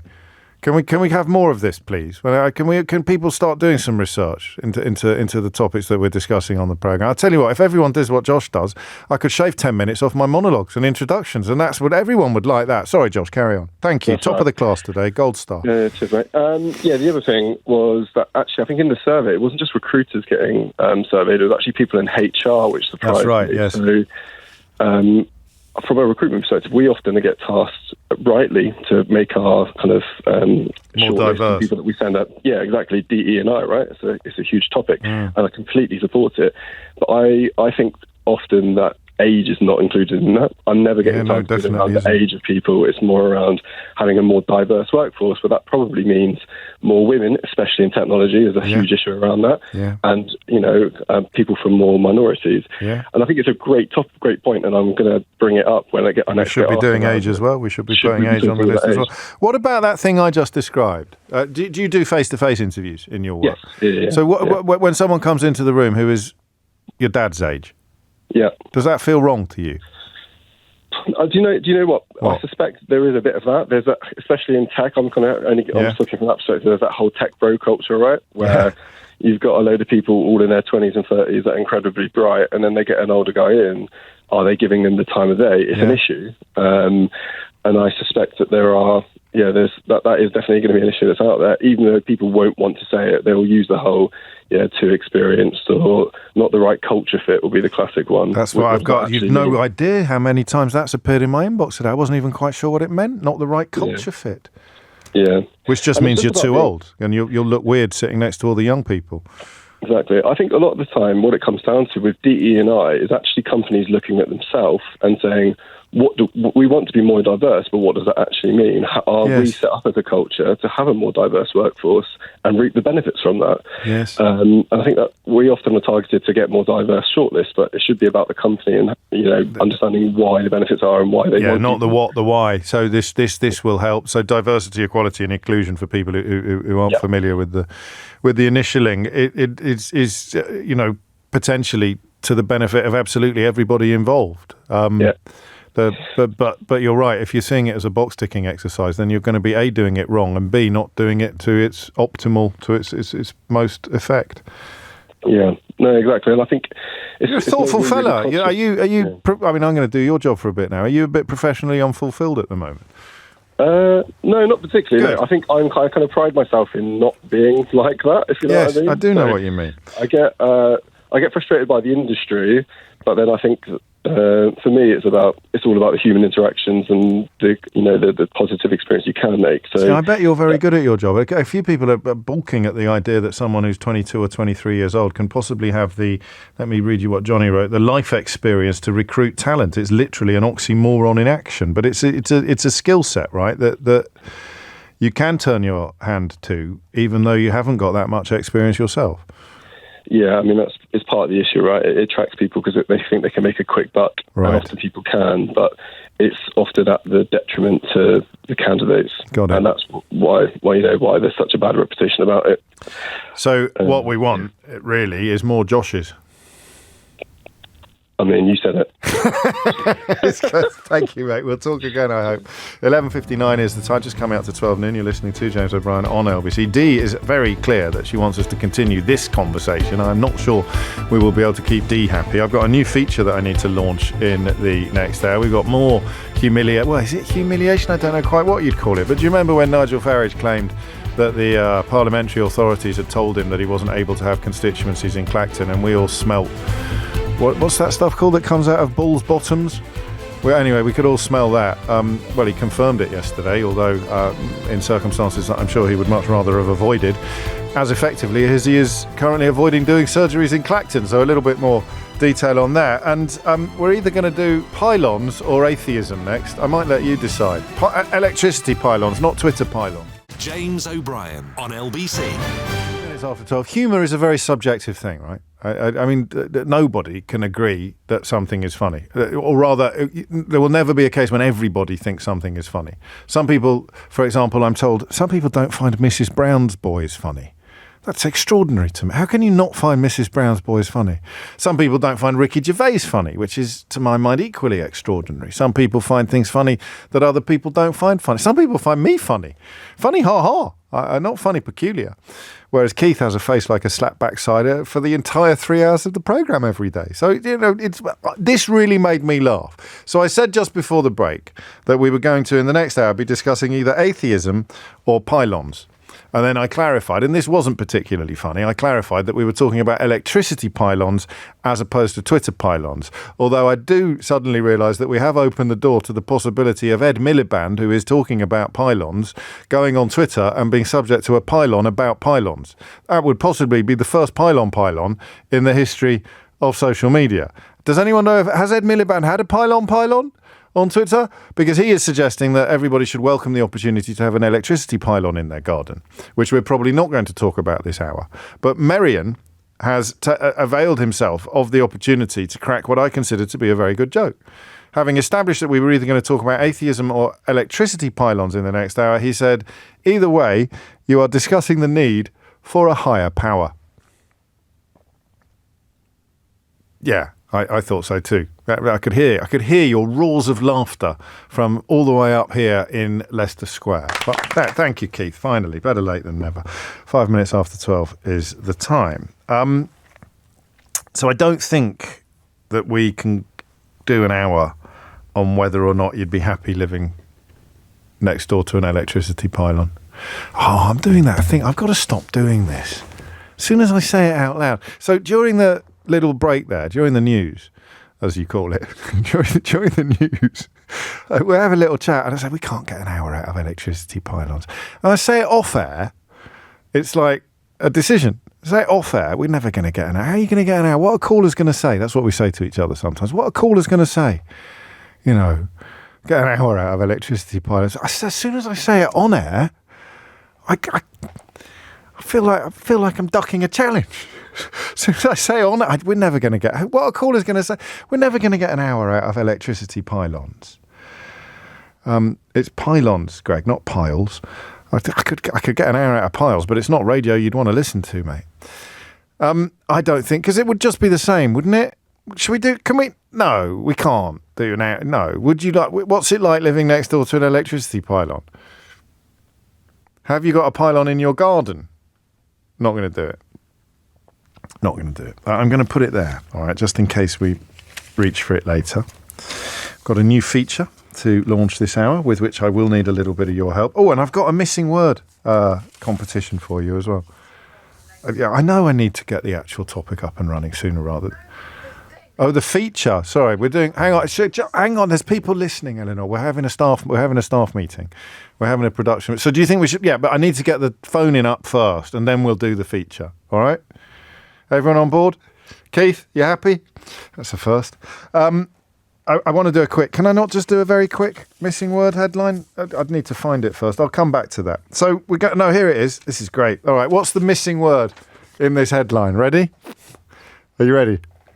Keith, you ready? Yeah.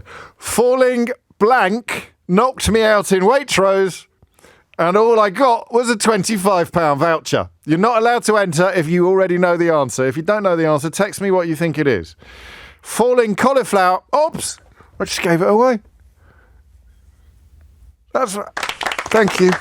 That's why on Have I Got News for You? They actually blank out the thing on the thing. Did you hear what I said? Should we pretend that you didn't? Falling blank knocked me out in Waitrose, and all I got was a £25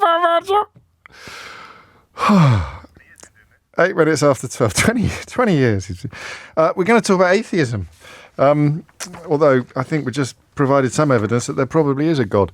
And the reason why I'm drawn to the atheism question is twofold. The statistics we should probably establish first. Britain is entering its first atheist age as parents increasingly fail to pass on religious beliefs to their children. It's the largest study of its kind. And previous studies have apparently underplayed the growth of atheism. It's difficult to define, not least because if you ask me whether I believe in God, I can't really tell you. So the overlap between atheism, agnosticism, and those who have some form of spirituality without following any particular religion is enormous. So agnosticism, historically, is, well, I don't really know. So you're not an atheist. There's definitely nothing. There's definitely nothing going on. There is no heaven. There is no hell, there's no afterlife, there's no soul, there's no spirit, there's nothing. Atheism, from dust to dust. Actually, that's a religious quote. That doesn't really help, does it? But that's it. That's all there is. Well, what did Philip Larkin call it? You remember. So it's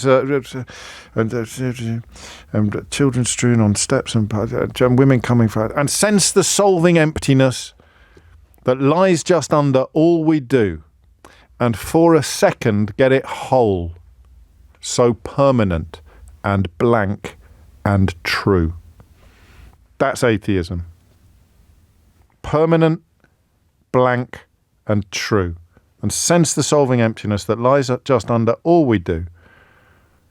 And for a second get it whole, so permanent and blank and true. And the last line of that poem is an even clearer distillation of atheism. It says, dulls to distance. Yeah, reminds us what is left to come, and dulls to distance all we are. So all we are, in fact, that whole poem is about atheism. I've never realised that before. The whole of Ambulances is about atheism, isn't it? It's one of my favourite poems. I love it. I thought it was about kind of humanity, but it's about atheism. It's about there being no God. Oh, 10 past. I can't do the whole poem, can I now, off the top of my head? But close like confessionals they thread, loud noons of cities giving back, none of the glances they absorb. Like glossy grey arms on a plaque, they come to rest on any curb. All streets in time are visited, and then children strewn on steps and path, and women coming from the shops past smells of different dinners see the wild white face that overtops red stretcher blankets momently as it is carried in and stowed, and sense the solving emptiness that lies just under all we do, and for a second get it whole, so permanent and blank and true. Anyway, so that's atheism. Agnosticism is, I don't know. There might be, there might not be. It's like Boris Johnson and Brexit. You prepare 2 columns. The one God exists, one God, I don't know. Who am I? Who am I to judge on whether or not there's a God or not? And then you've got spiritualism, which is the sort of sense there must be more to it than this. And you might have had some strange experiences where you're pretty confident that you received a message from another dimension or whatever that might be. So nailing atheism is a little tricky, although we are clear here on exactly what it means. It means you are absolutely certain that there is no God. Right? Imagine all the people. And not passing it on to your children is why we are living now in the first atheist age. And I want to know two things. I want to know why you didn't pass it on to your children. Okay? 0345 6060973. You could use words like indoctrinate or brainwash or whatever you prefer. But I'm thinking more that you had a gentle faith. You didn't give it an awful lot of thought, but when you did, you quite liked the idea of seeing your nan again in heaven.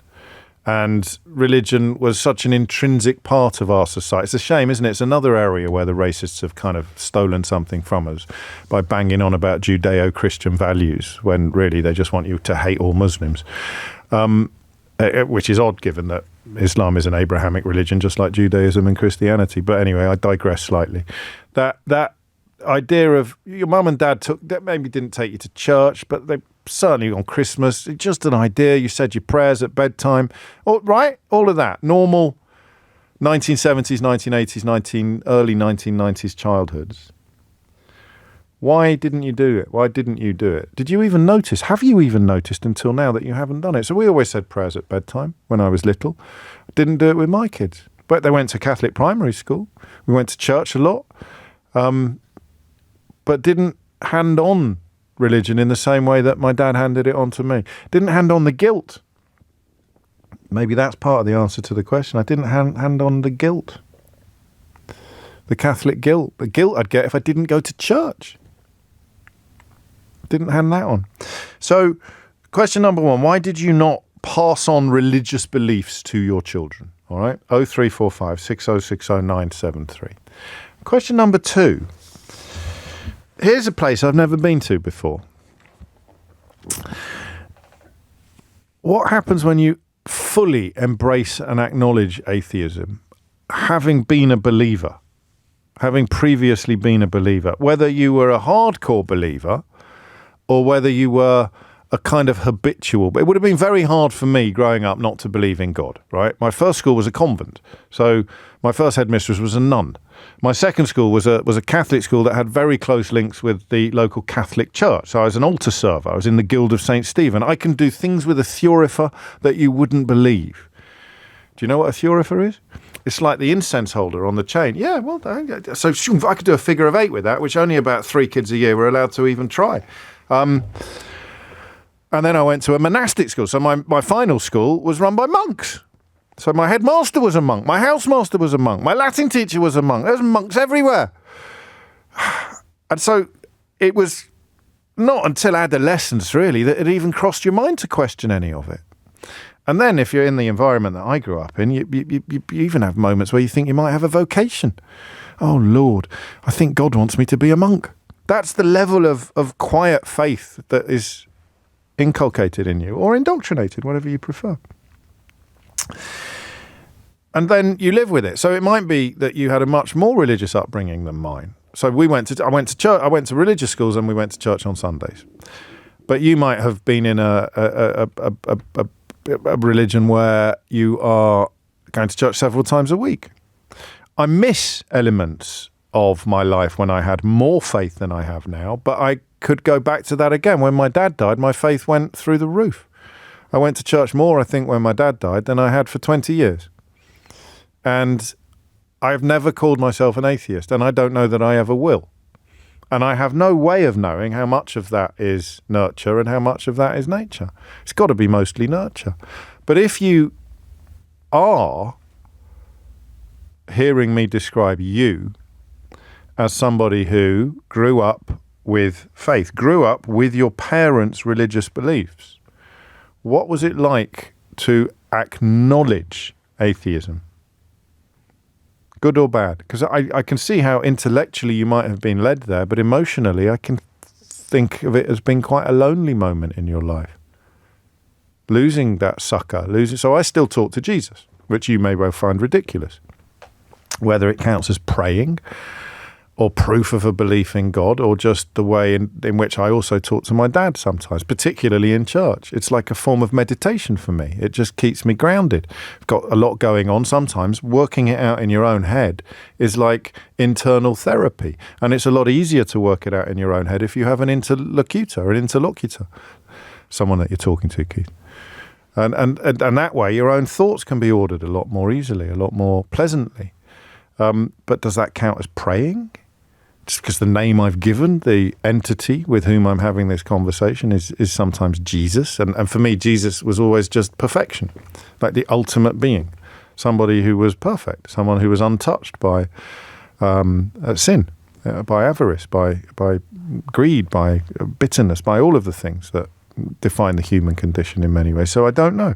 And that's why I'm not sure I would ever, however powerfully I could argue against the existence of X, Y, or Z, I don't know that I would ever really be able to stand up and state I am an atheist. So there are two questions for you. Why didn't you pass on your religious beliefs to your children? 0345 6060 973. And what is it like to lose your faith? Anthony says it's like a bereavement. Other people will feel that it was an enormous liberation, which is why it's a good question for me to ask you, because every answer will be different. What's it like to either embrace atheism or lose your faith? Even the way that I choose those words speaks to the difference in emotional response to the same phenomenon. What's it like? 0345 6060 973. Jamie says, you think that becoming an atheist means you lose something. It's quite the opposite, James. My life does have meaning. No, just for me, I'd lose that person to talk to in my mind. But I could give them another name. I could call them John or Rastapopoulos or Keith. Imagine if Keith didn't exist and he was just something that I use as a conversational and meditative tool in the course of the 3 hours that we spent together today. Would that mean that Keith is a cult? Does Keith become a religion at this point? If he didn't exist, but we spoke as if he did, and we directed comments towards him? Is he a cult or a religion? I'm not saying that word again. 19 minutes after 12 is the time. Come at this from whatever angle you like, but come at it sincerely. Come at it honestly, and don't be mean. And you can be mean if religion ruins your life. You are allowed to say so. But for an awful lot of people, it remains a force for enormous good, and a power for enormous good. And I quite like it that way. It's 12:19. James O'Brien on LBC.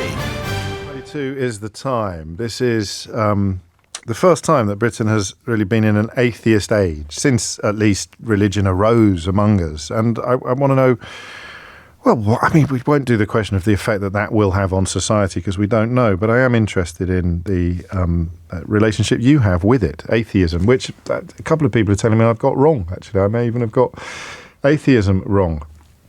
A theist believes that a God exists. An atheist doesn't believe that God exists. It doesn't necessarily mean you're convinced that there is no God. You just don't believe that there is.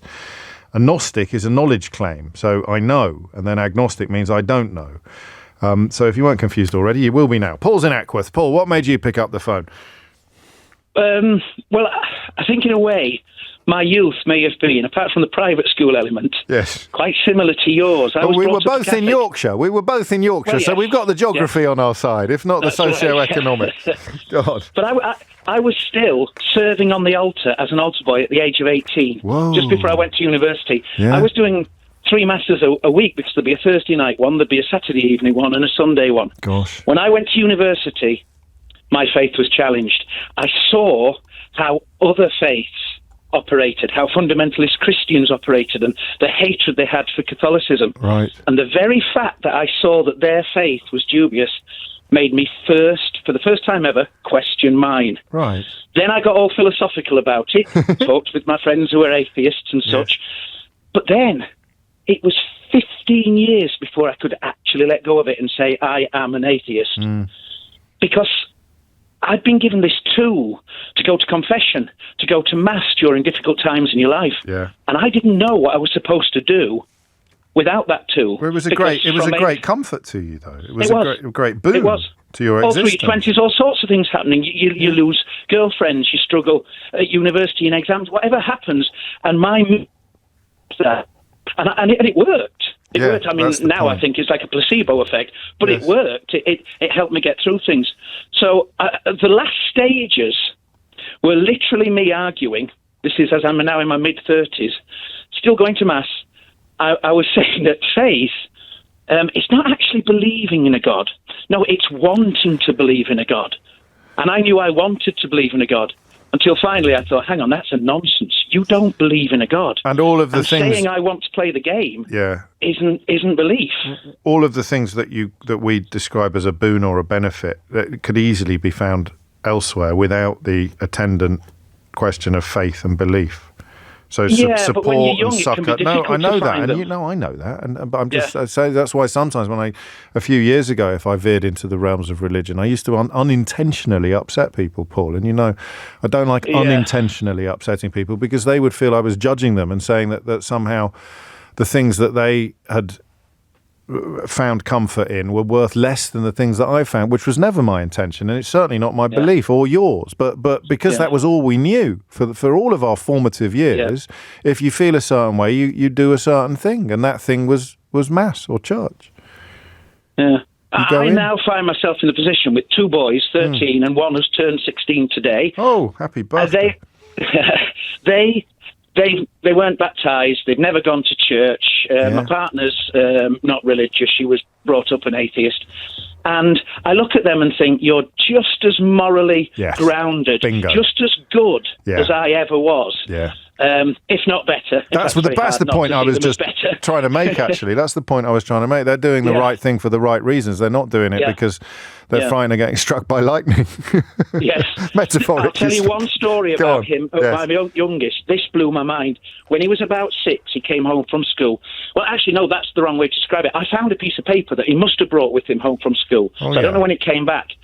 And his school was it wasn't a faith school. It wasn't, aligned with any particular faith. It wasn't even a Church of England school. It had a prayer on it with bad spelling that said, "Please God, from Thomas M, do not flood the earth again." And I thought, he's praying to the God of the Old Testament not to destroy humanity. And he's 6, and he's meant to be going to a non-faith school. Yeah. And I thought, wow, what a lesson. Not only, they're not telling him the nice part about Jesus and such. No. He's going away with Noah's Ark, writing little prayers. Yeah, I'd never thought of Noah's Ark as being a traumatic story or a traumatizing now. Oh my God, every time it rains, the poor lad would have been running up to the attic. Yeah. Oh, 6 years old. And it's brilliant. Have you lost anything? Yeah, I miss going to church. Yeah. I can't go. I would like to go. Yeah. I would like to sit there. But talk about two-faced. I feel like it would be so wrong it's like for the me private to sit there education. This is like the private education conversation for the first hour. I want all of the benefits, but I recognise the inauthenticity of it all, or something. Yeah. Well, I don't know that. Paul wrote in just before you came on and said, I'm agnostic. I go to church every week because my wife. Also, my son enjoys playing with the other kids. I find all the dogma a bit ridiculous, but I enjoy going. I enjoy, becomes a habit. But you would feel fraudulent if you did that. Yeah, because it would be nothing to do with God anymore. I mean, I may have gone a little bit. I mean, as you were saying, atheist is not having a belief. It's not the same as saying I don't believe. Yes. But I've gone beyond. I think I'd probably say I'm an anti-theist now. Right. I actually do not. I believe there is no God. Do you see what I mean? I do. I can't really back it up. No. Well, nor can the other side. That's the whole point. Hey, do you know what Marita said about your boy's poem? What? She said that's a prayer about climate change. Wow. Well, maybe so. He was ahead of his game. Maybe they made a link in the class, and because he's 6, he didn't. Yeah. I mean, I put that on Facebook, and an old religious friend of mine said, "Oh, I hope that everyone gets on their knees and prays to God." And I was thinking, I think she's missed my point altogether. Yeah. I don't want my boy praying to a cruel God of the Old Testament. No, exactly, and thinking that he could be smote in a moment for for any transgression or indiscretion. You've reminded me of something that I haven't thought about in years, actually, talking about your little one. By far, bizarrely, because we mentioned Twitter earlier, by far the biggest tweet I have ever done in my life is a bit linked to what Paul, and it was something I probably shouldn't have done in retrospect because I was breaching a little bit of confidence, but one of mine did something similar at a very, very similar age that speaks to exactly the same themes that you just described. I haven't thought about that in ages. Paul, thank you, mate. It's coming up to 12:30. You're listening to James O'Brien on LBC. Amelia Cox has your headlines. James O'Brien on LBC. 33 minutes after 12, and you are listening to James O'Brien on LBC. So this is the new feature, okay? You've got half an hour to come up with a better name than the one that we have got. The name I've got at the moment is The Antidote, or The Fire Extinguisher. And I just find myself sometimes listening to or watching coverage of stories that I know, because I am a bit of an anorak, is missing some crucial constituent that gives the story that is being shared a weight or an impact that it categorically doesn't deserve. And I just thought we should start. I mean, we've always done it, but I thought perhaps we should start doing it in a slightly more formal way, which generally means that we will ask for a sound effect and not get one and come up with a comedy name that's actually not that funny. That's what usually happens on this programme when we get when we launch a feature. Sometimes they cut through. Sometimes they last. They sustain. They have a shelf life. So there are at least 3 examples of this today. And it's pretty damning, actually, that I think all 3 of them appeared on the front page of one of your daily newspapers. And what I want to do is, A, get you to come up with a name, and B, that's it, isn't it? Yeah, no, you just need to come up with a name. There's no B. Oh, by the way, the missing word was cauliflower. I don't know if you noticed that the poor lady in Waitrose got hit on the head with a cauliflower, and all she got was a £25 voucher. If you're just tuning in, we had some fun with this. It was a brilliant missing word game, probably the best ever. Falling what, I said, knocked me out in Waitrose, and all I got was a £25 voucher. And the answer was cauliflower. Who could ever have guessed that was falling cauliflower? There's even a picture of her. She doesn't appear to have a particularly large lump on her head. Knocked me out in Waitrose, and all I got was a £25 voucher. I need the Chagos story. I haven't got the Chagos story in front of me. I thought I'd cut it out of the paper. Well, I probably have, but then I lost it. So where should we begin? Let's begin with this fella, because he's always up to something, isn't he? Do you remember when Nigel Farage claimed, in this very studio, actually, shortly before I issued a cheery hello to him from the other side of the table, do you remember when he was telling us about why he couldn't do constituencies in Clacton? Who was that advice come from? Well, the Speaker's office. Lindsay Hoyle's office. And beneath the Speaker's office, there is a security team who give advice and say you should do some things and not do others. So we're not in a fit state to do the old-style surgeries.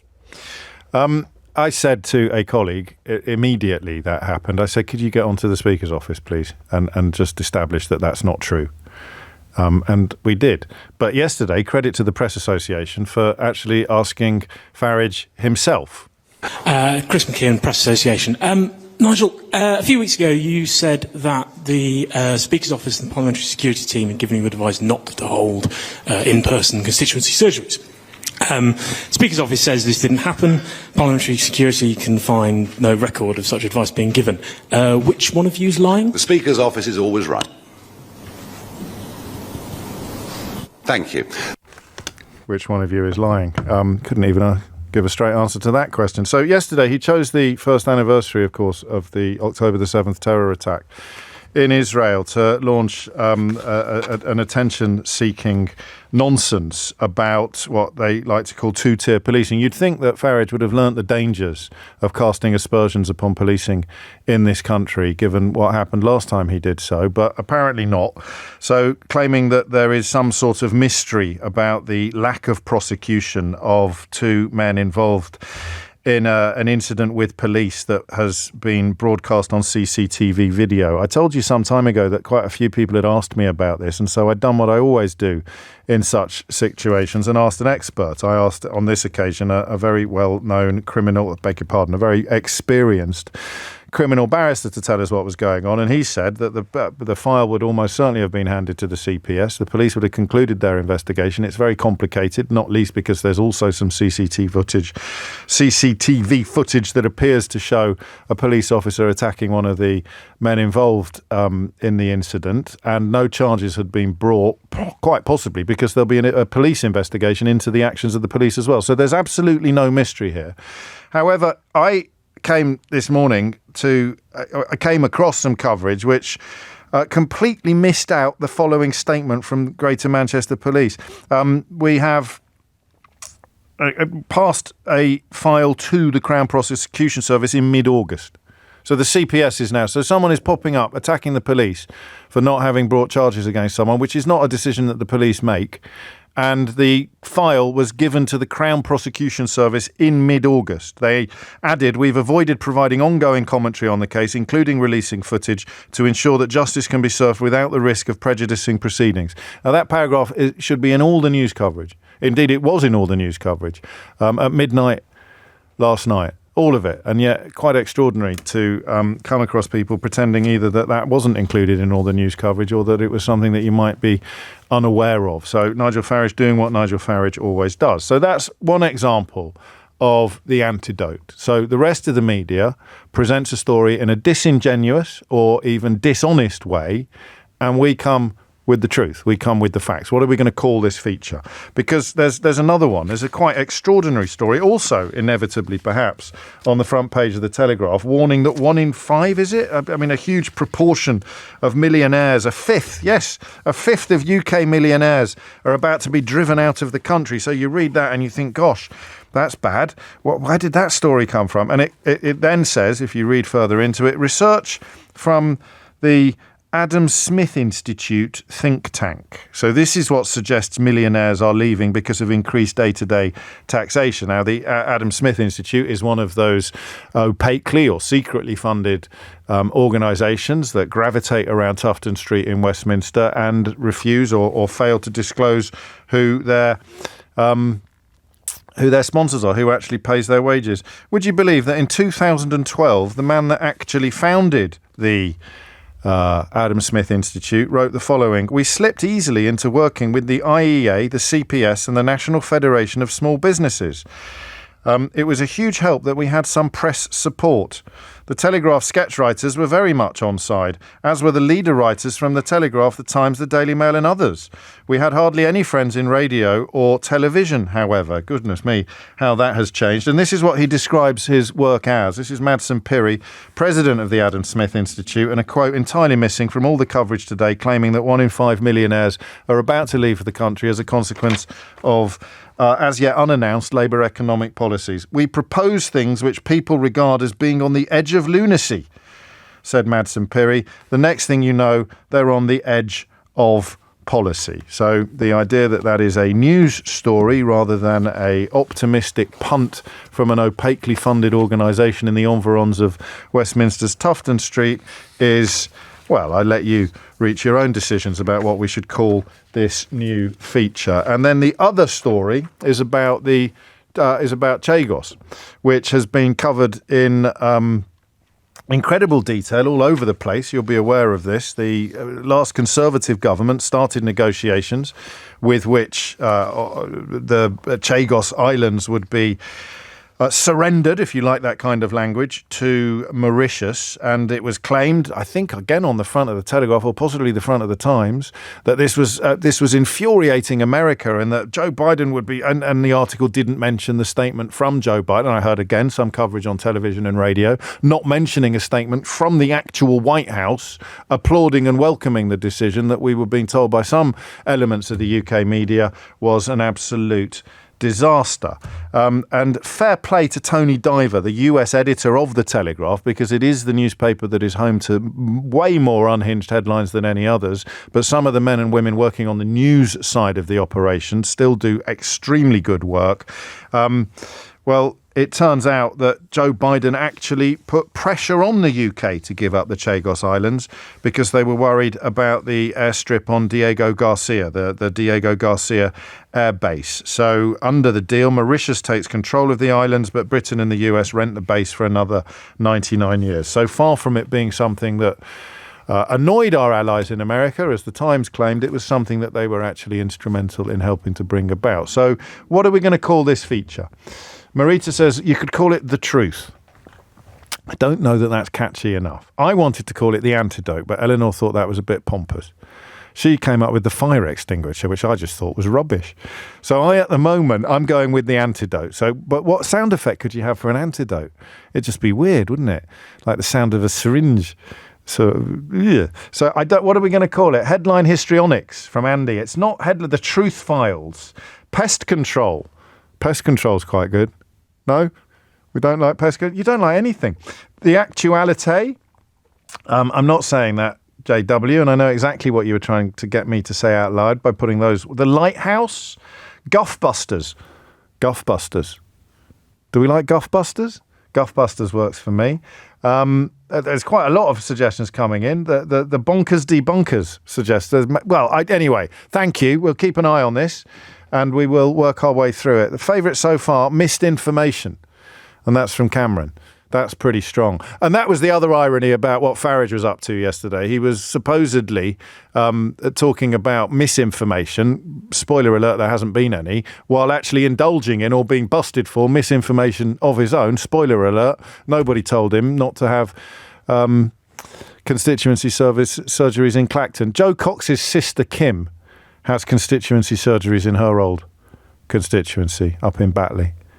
Kim Ledbetter. She manages, having buried her sister, who, of course, was assassinated by a far-right terrorist, shouting Britain first just hours after Farage unveiled his breaking point poster in the middle of the Brexit debate.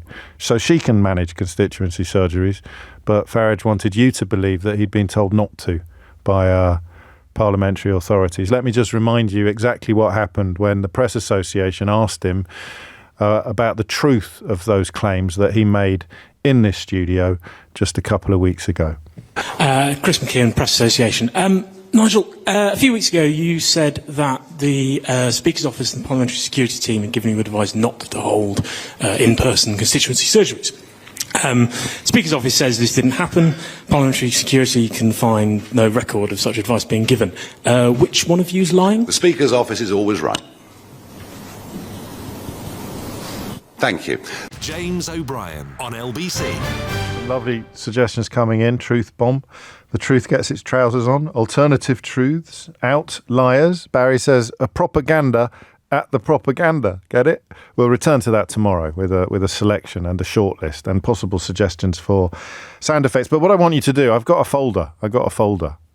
So I want you, I've got two folders now. The red folder is for stories that we haven't done yet but quite like the look of, and the grey folder is for stories that will fit into the new feature that is currently unnamed.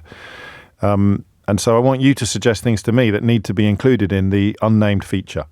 Unnamed feature that will possibly be called Misinformation, because I can tell that Eleanor thinks that's brilliant, much better than my suggestion of The Antidote, and God knows how much better than her suggestion of The Fire Extinguisher. It's 12:48. Back to the question of atheism and, your relationship with it, I suppose, and indeed your relationship with your children and the decision not to pass on the religious beliefs that had been passed on to you. Anthony is in Broughton, again in Northamptonshire. Anthony, what would you like to say? Hi, yeah. So I became atheist sort of overnight, really. My father passed away 20 years ago, and on his last night we called the priest. And the priest came to the house. I answered the door, and he goes, "Mr. Montgomery." I was like, "Yes, that's me." And he's like, No, Patrick Montgomery." I'm like, "No, he's upstairs in bed, dying." And so he pushed past me, went upstairs, came back 15 minutes later. I said, "Everything okay?" And he was, "No, couldn't read the last rites to my father." And you'd summoned him to do the last rites, had you? Pretty much, yeah. My father was a devout Catholic all his life. Right. Brought us up as Catholics. I went to nuns' convent in Malta and dedicated his life to the church. and he was just denied. And the reason the priest gave was he'd been divorced. I knew it. And it's like, seriously, his whole life's been dedicated to your church, and that's what you can say. You were also quite unlucky, just in terms of generations, because that 40 years ago, that would have been an unsurprising story. 20 years ago, he'd have been an outlier, I think, even among his own community. Absolutely. But it made it even better when we went to the funeral, and the priest kept us waiting outside for half an hour. He was late. We were kept outside in the rain. And then when he did eventually let us into the church, he did the whole sermon to the congregation and pretty much ignored the family. So it was just a really bizarre time. But I mean, in a way, if I were an evangelist or a recruiter, I'd be pointing out you shouldn't let one bad person turn you against all of the benefits that your late father saw in religion, and indeed in that religion specifically. True, but then all the stories come out about the Catholic priests and so forth, and everything on top of that, and it's just like... What are we supposed to be honouring here? What are we supposed to be pledging our allegiance to? Exactly, and hypocrisy springs to mind. Doesn't it just? And do you feel you've lost anything, or was it a liberating experience to think, well, I'm not giving you the time of day anymore, or did you... It's made me more open-minded. My girlfriend's Muslim. Okay. And I'm very intrigued to learn a lot more about her culture and religion. She's Tunisian. Yeah. And it's really sort of made me more open-minded about other cultures, not blinkered and just focused on one. Interesting, isn't it? Because we are taught that indeed almost all religions, not all, but almost all religions are taught that everyone else is wrong and we're right, which is daft, essentially. Daft, and it's dangerous. It's amazing the parallels between the stories and the religions. Yes. There's so many parallels. So the fact that they're so different to us is neither here nor there. Of course. The stories are pretty much the same. And so there would be no question in your mind about the wisdom or otherwise of doing what your dad did and passing on your abandoned or destroyed religious beliefs to the next generation. That's just a no-no. Yeah, and ironically, my son goes to a religious school. What was it you were saying about hypocrisy? Exactly that. There's a lot of it about. Thank you, Anthony. It's 12:52. So I got sent this by about half a dozen people. Thank you, and I'm sorry for your loss. That's a horrible thing to experience. I'd got a family friend who wasn't a very, very devout woman who married a divorcee. She wasn't even divorced herself, and the local priest made her life awful, wouldn't give her communion, wouldn't sort of accept her as a proper member of the Catholic community. So it did used to go on an awful lot. It still does in some quarters, but that power has diminished during the course of our lives, hasn't it? So I got sent this by a few people. Neil, and I didn't know what was going on. Do you know, how much attention have you been paying to the last half an hour of the programme? Should we find out? Okay, I'm going to read you something. And sense the solving emptiness that lies just under all we do, and for a second get it whole, so permanent and cauliflower and true.